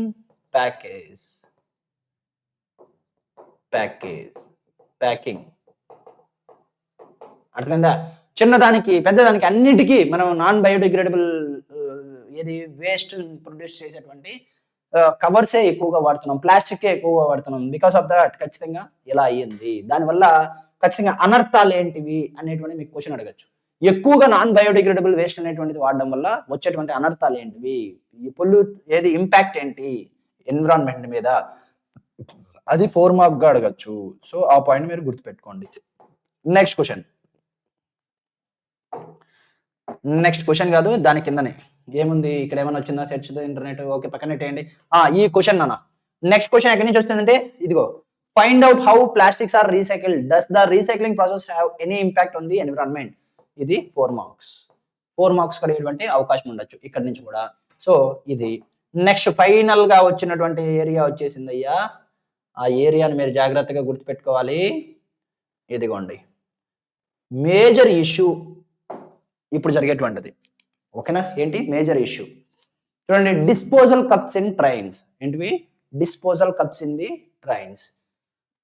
ఒకప్పుడు ఏం జరిగేది, ఇప్పుడు ఏం జరుగుతుంది అనేటువంటి దాని గురించి మాట్లాడుతున్నాడు. చూడండి, మనము ట్రైన్లలో టీ తాగినప్పుడు ఒకప్పుడు ప్లాస్టిక్ గ్లాసెస్ అనేటువంటి వాళ్ళు ఒకప్పుడు ఏమి ఇచ్చేవాళ్ళు, ప్లాస్టిక్ గ్లాసెస్ అనేటువంటివి ఇచ్చేవాళ్ళు. మరి ఇప్పుడు ఏమైంది సార్ అని అంటే సింపుల్ గా ఇదిగోండి, ప్లాస్టిక్ గ్లాసెస్ అనేటువంటి ఉన్నాయి కదా, ఆ ప్లాస్టిక్ గ్లాసెస్ ఒకప్పుడు ఇచ్చేవారు. ఇప్పుడు చూడండి, ఆ ప్లాస్టిక్ గ్లాసెస్ అనేటువంటి మళ్ళీ తాగేసి మనం ఏం చేసేవాళ్ళము, ఖచ్చితంగా వెండర్కి ఇచ్చేసేవాళ్ళము. బట్ మళ్ళీ ఏమైంది, డిస్పోజల్ కప్స్ అనేటువంటి నెక్స్ట్ వచ్చింది. ఏంటి, డిస్పోజల్ కప్స్ అనేటువంటివి ఖచ్చితంగా మనకి రీజన్స్ ఫర్ హైజైన్. ఏంటివి, హైజైన్ పెరిగిపోవడం వల్ల మనకు ఖచ్చితంగా ఏమైంది సార్ అని అంటే నెక్స్ట్ ఏమొచ్చినాయి, డిస్పోజల్ కప్స్ అనేటువంటివి రావడం జరిగింది. అప్పుడు ఏమైంది, హైజీన్ ఎప్పుడైతే పెరిగిన తర్వాత ఒక్కొక్కరు ఒక్కొక్క కప్ అనేటువంటిది వాడడం చేశారు. ఆ తర్వాత ఏమైంది, కుల్హాగ్స్ గుర్తుపెట్టుకోండి. ఫస్ట్ ఏమో ప్లాస్టిక్ గ్యాసెస్, వాటిని రిప్లేస్ చేస్తూ కుల్హాస్ అంటే అంత చిన్న చిన్న బుడియలు తిన్న వస్తాయి అన్నమాట, మట్టితో తయారు చేసినటువంటిది. తర్వాత చూడు డిస్పోజల్ కప్స్, తర్వాత నౌ డిస్పోజల్ పేపర్ కప్స్ అనేటువంటివి యూజ్ చేస్తున్నారు. ఏంటివి, డిస్పోజల్ పేపర్ కప్స్ అనేటువంటిది ఇన్వాల్వ్ అవుతున్నాయి. ఇప్పుడు ఈ ఉన్నటువంటి మొత్తం పేరా నువ్వు చదివిన తర్వాత నీకు ఒక్కటే గుర్తుపెట్టుకోవాలి. ఏం గుర్తుపెట్టుకోవాలి సార్ అని అంటే, నీకు అది కూడా నేను చెప్తాను, జాగ్రత్తగా గుర్తుపెట్టుకోండి. నేను చెప్తాను. ఫస్ట్ ఏం వాడేవాళ్ళు, ఫస్ట్ వాడతా ఉండేటువంటిది ఏంటంటే ప్లాస్టిక్ గ్లాస్. ఫస్ట్ ఏంటి, ప్లాస్టిక్ గ్లాస్. తర్వాత సెకండ్ ఏం వాడేవాళ్ళంటే డిస్పోజల్ కప్స్. ఏదంతా తయారైంది అది, ప్లాస్టిక్. ఓకేనా. నెక్స్ట్ థర్డ్ ఏంటి, కుల్హాస్. థర్డ్ ఏంటంటే కుల్హాస్. నెక్స్ట్ ఫోర్త్ ఏంటి, ఇప్పుడు వాడుతున్నటువంటిది డిస్పోజబుల్ కప్సే, కానీ అది దేంతో తయారైంది, పేపర్ తో తయారైంది, నాట్ ప్లాస్టిక్. ఇది ఇంపార్టెంట్, ఇది ఆర్డర్, ఇది మనకు చాలు. ఫస్ట్ ప్లాస్టిక్ గ్లాసెస్ అనేటువంటివి యూజ్ చేసేటోళ్ళు. తర్వాత నెక్స్ట్ ఏమైంది సార్ అని అంటే డిస్పోజల్ కప్స్ అనేటువంటివి మేడప్ ఆఫ్ ప్లాస్టిక్. ఈ పాయింట్ చాలా చాలా ఇంపార్టెంట్, మీరు జాగ్రత్తగా గుర్తుపెట్టుకోండి. ఏంటి, ఈ పాయింట్ అనేటువంటి చాలా చాలా ఇంపార్టెంట్. ఈ రెండింటికి తేడా ఏంటంటే అదేమో ప్లాస్టిక్ తో తయారయ్యేది, ఇదేమో పేపర్ తో తయారయ్యేది. సో ఆ రెండింటిని మీరు జాగ్రత్తగా మైండ్ లో పెట్టుకోండి. Disposal cup made with plastics. తర్వాత కుల్హాస్ అంటే ఏంటి, ఇదేంటివి, ఇది మనము మట్టి కుండలు చిన్న చిన్నటి ఉంటాయి చూసావా, అట్లాంటివి. ఇప్పుడు మనము ఎక్కడైనా చాయ్ తాగడానికి వెళ్తే ఖచ్చితంగా ఇంత దానిట్లో ఇస్తారనమాట. ఓకేనా. దాని పేరు గుర్తు రావట్లేదురా, దానికి ఒక స్పెషల్ పేరు ఉంది, దమ్ చాయ్ ఏదో అంటారు, పేరు గుర్తు రావట్లేదు, మతిమరపు ఎక్కువ అయిపోతుంది నన్ను. ఓకే చూడండి, కుల్హాస్ అనేటువంటిది ఉంది కదా, అవి ఏంటివి, మట్టి కుండల్లాగా ఉంటాయి, అవి మట్టితో తయారు చేసేది. మరి అలా అది బాగానే ఉంది కదా సార్, తాగేస్తారు పడేస్తారు, మళ్ళీ ఏది నీళ్ళు వాన పడిందంటే అది మొత్తం అయిపోవడమో, లేదా కొన్ని రోజుల తర్వాత అది భూమిలోకి కలిసిపోవడమో అవుతుంది కదా అంటే, దానివల్ల ఏమవుతుంది అంటే మనకి సాయిల్, ఫెర్టైల్ సాయిల్ అనేటువంటిది ఎక్కువగా యూజ్ అయిపోతుంది. ఫెర్టైల్ సాయిల్ ఏమవుతుంది, లార్జ్ స్కేల్లో లాస్ అవుతుంది. అర్థమైందా, లార్జ్ స్కేల్లో యూజ్ దానికి అవసరం పడుతుంది. దాన్ని వాడడం వల్ల ఖచ్చితంగా అక్కడ ఏమవుతుందంటే ఖచ్చితంగా సాయిల్ అనేటువంటిది, ఫెర్టైల్ సాయిల్ అనేటువంటిది ఎక్కువగా యూజ్ అయిపోవడం వల్ల నాన్ ఫెర్టైల్ సాయిల్ ఎక్కువగా మిగిలిపోతుంది. క్రాపింగ్ కి ఇట్లాంటి వాటికి అది తక్కువైపోతుంది అని చెప్పేసి మనకి మాట్లాడుతున్నాడు. నెక్స్ట్ చూడండి, అది అయిపోయిన తర్వాత ఏమి వాడాడు, దాని ప్లేస్ లో disposable cups made with the paper తో తయారైనటువంటి కప్స్ ని వాడడం అనేటువంటిది చేశారు. ఇప్పుడు ఏమైంది సార్ అంటే ఈ పేపర్ అనేటువంటిది ఏంటి, ఒక్కసారి అన్నిటికీ చూడండి, డిగ్రేడబుల్ నాన్ డిగ్రేడబుల్ అనేటువంటిది మాట్లాడండి. ప్లాస్టిక్ గ్లాస్ నాన్ డిగ్రేడబుల్ అంటే non bio degradable. What about plastic, second గా వాడినటువంటి అది కూడా non bio degradable. What about the fertile soil, but fertile soil అనేటువంటిది ఏంటి, fertile soil degradable, bio degradable, but affecting the crop cultivation. అర్థమైందా, crop cultivation చేస్తుంది. Next వచ్చినటువంటి paper ఏంటి, ఖచ్చితంగా ఇక్కడ ఏంటిది మనకి బయోడిగ్రేడబుల్ ఉన్నటువంటి నేచరు, అర్థమైందా. So because of the disposable paper cups అనేటువంటివి ఇప్పుడు యూజ్ చేస్తున్నారు. సో ఆ వాడకం అనేటువంటిది తగ్గిస్తూ రావడానికి ఇది ఒక ప్రతిచర్య. బట్ కాకపోతే ఏంటంటే ఈ పేపర్ తయారు చేయడానికి ఖచ్చితంగా ఏం కావాలి, ప్లాంట్స్ నుంచే కదా పేపర్ తయారు చేసేది. ఓకేనా. సో అక్కడ కూడా కొద్దిగా అది ఉంది. మళ్ళీ దాన్ని ఖచ్చితంగా ఆల్టర్నేటివ్ గా ఏమైనా కానీ ఫ్యూచర్ లో ఖచ్చితంగా మీరు కనిపెట్టండి అని చెప్పేసి నేను మీకు ఒక చిన్న సలహా ఇస్తున్నా. ఓకేనా. ఇది ఓవరాల్ గా ఉన్నటువంటి ఆ ఏరియా నుంచి వచ్చేటువంటి ఇంపార్టెంట్ బిట్. తర్వాత ఇంకేమైనా ఉందా, దాని తర్వాత ఇంకేమున్నాయి, ఏం లేదు. వాట్ యూ హ్యావ్ లెర్న్డ్ అంటే ఏం నేర్చుకున్నాము అనేటువంటిది. సో ఇక్కడితో ఈ లెసన్ అనేటువంటిది పూర్తిగా మనము ఏకదంగా మొత్తం ఏ టు జెడ్ అన్ని వదలకుండా మొత్తం మాట్లాడేసుకున్నాం. ఫస్ట్ దేని గురించి మాట్లాడుకున్నాం, పేజ్ 1 లో ఉన్నటువంటి దాని గురించి మొత్తం అంతా మాట్లాడేసాము. తర్వాత పేజ్ 2, ఓకేనా, పేజ్ 2 తర్వాత పేజ్ 3, తర్వాత ఇది నేను ఇచ్చినటువంటి మీకు, తర్వాత పేజ్ 4, పేజ్ 5 కూడా మాట్లాడేసుకున్నాం, పేజ్ 6 కూడా మాట్లాడేసుకున్నాం. రేపు ఏముంది సార్ అని అంటే రేపు కంపల్సరీగా మనకి tomorrow we will discuss about the what are the most important 4 mark questions అంటే అప్లికేషన్ ఓరియెంటెడ్‌గా లేదు అంటే ప్రికాషన్సో, లేదో సజెషన్సో లేదా ఇంపాక్ట్ ఇట్లాంటివి ఏవైతే మనం మాట్లాడుకున్నామో వాటి మీద 4 మార్క్ క్వెషన్స్. తర్వాత 8 మార్క్ క్వెషన్స్‌గా వచ్చేటువంటి అవకాశం ఏదుంది అనేటువంటి దాని గురించి మాట్లాడుకుందాం. ఓకేనా? Okay. 1 mark and 2 marks, 4 marks అన్నీ కూడా మాక్సిమం అయిపోయినాయి. ఓన్లీ మీకు గుర్తుండాల్సింది ఏంటంటే సజెషన్స్ అనేటువంటివి ఏవైతే ఉన్నాయో అవి ఇక్కడ లేవు కాబట్టి వాటి మీద రేపు మనం సెషన్ అనేటువంటిది కండక్ట్ చేసుకుందాం. ఓకే. బాయ్. Good night. బాగా చదవండి. All the best.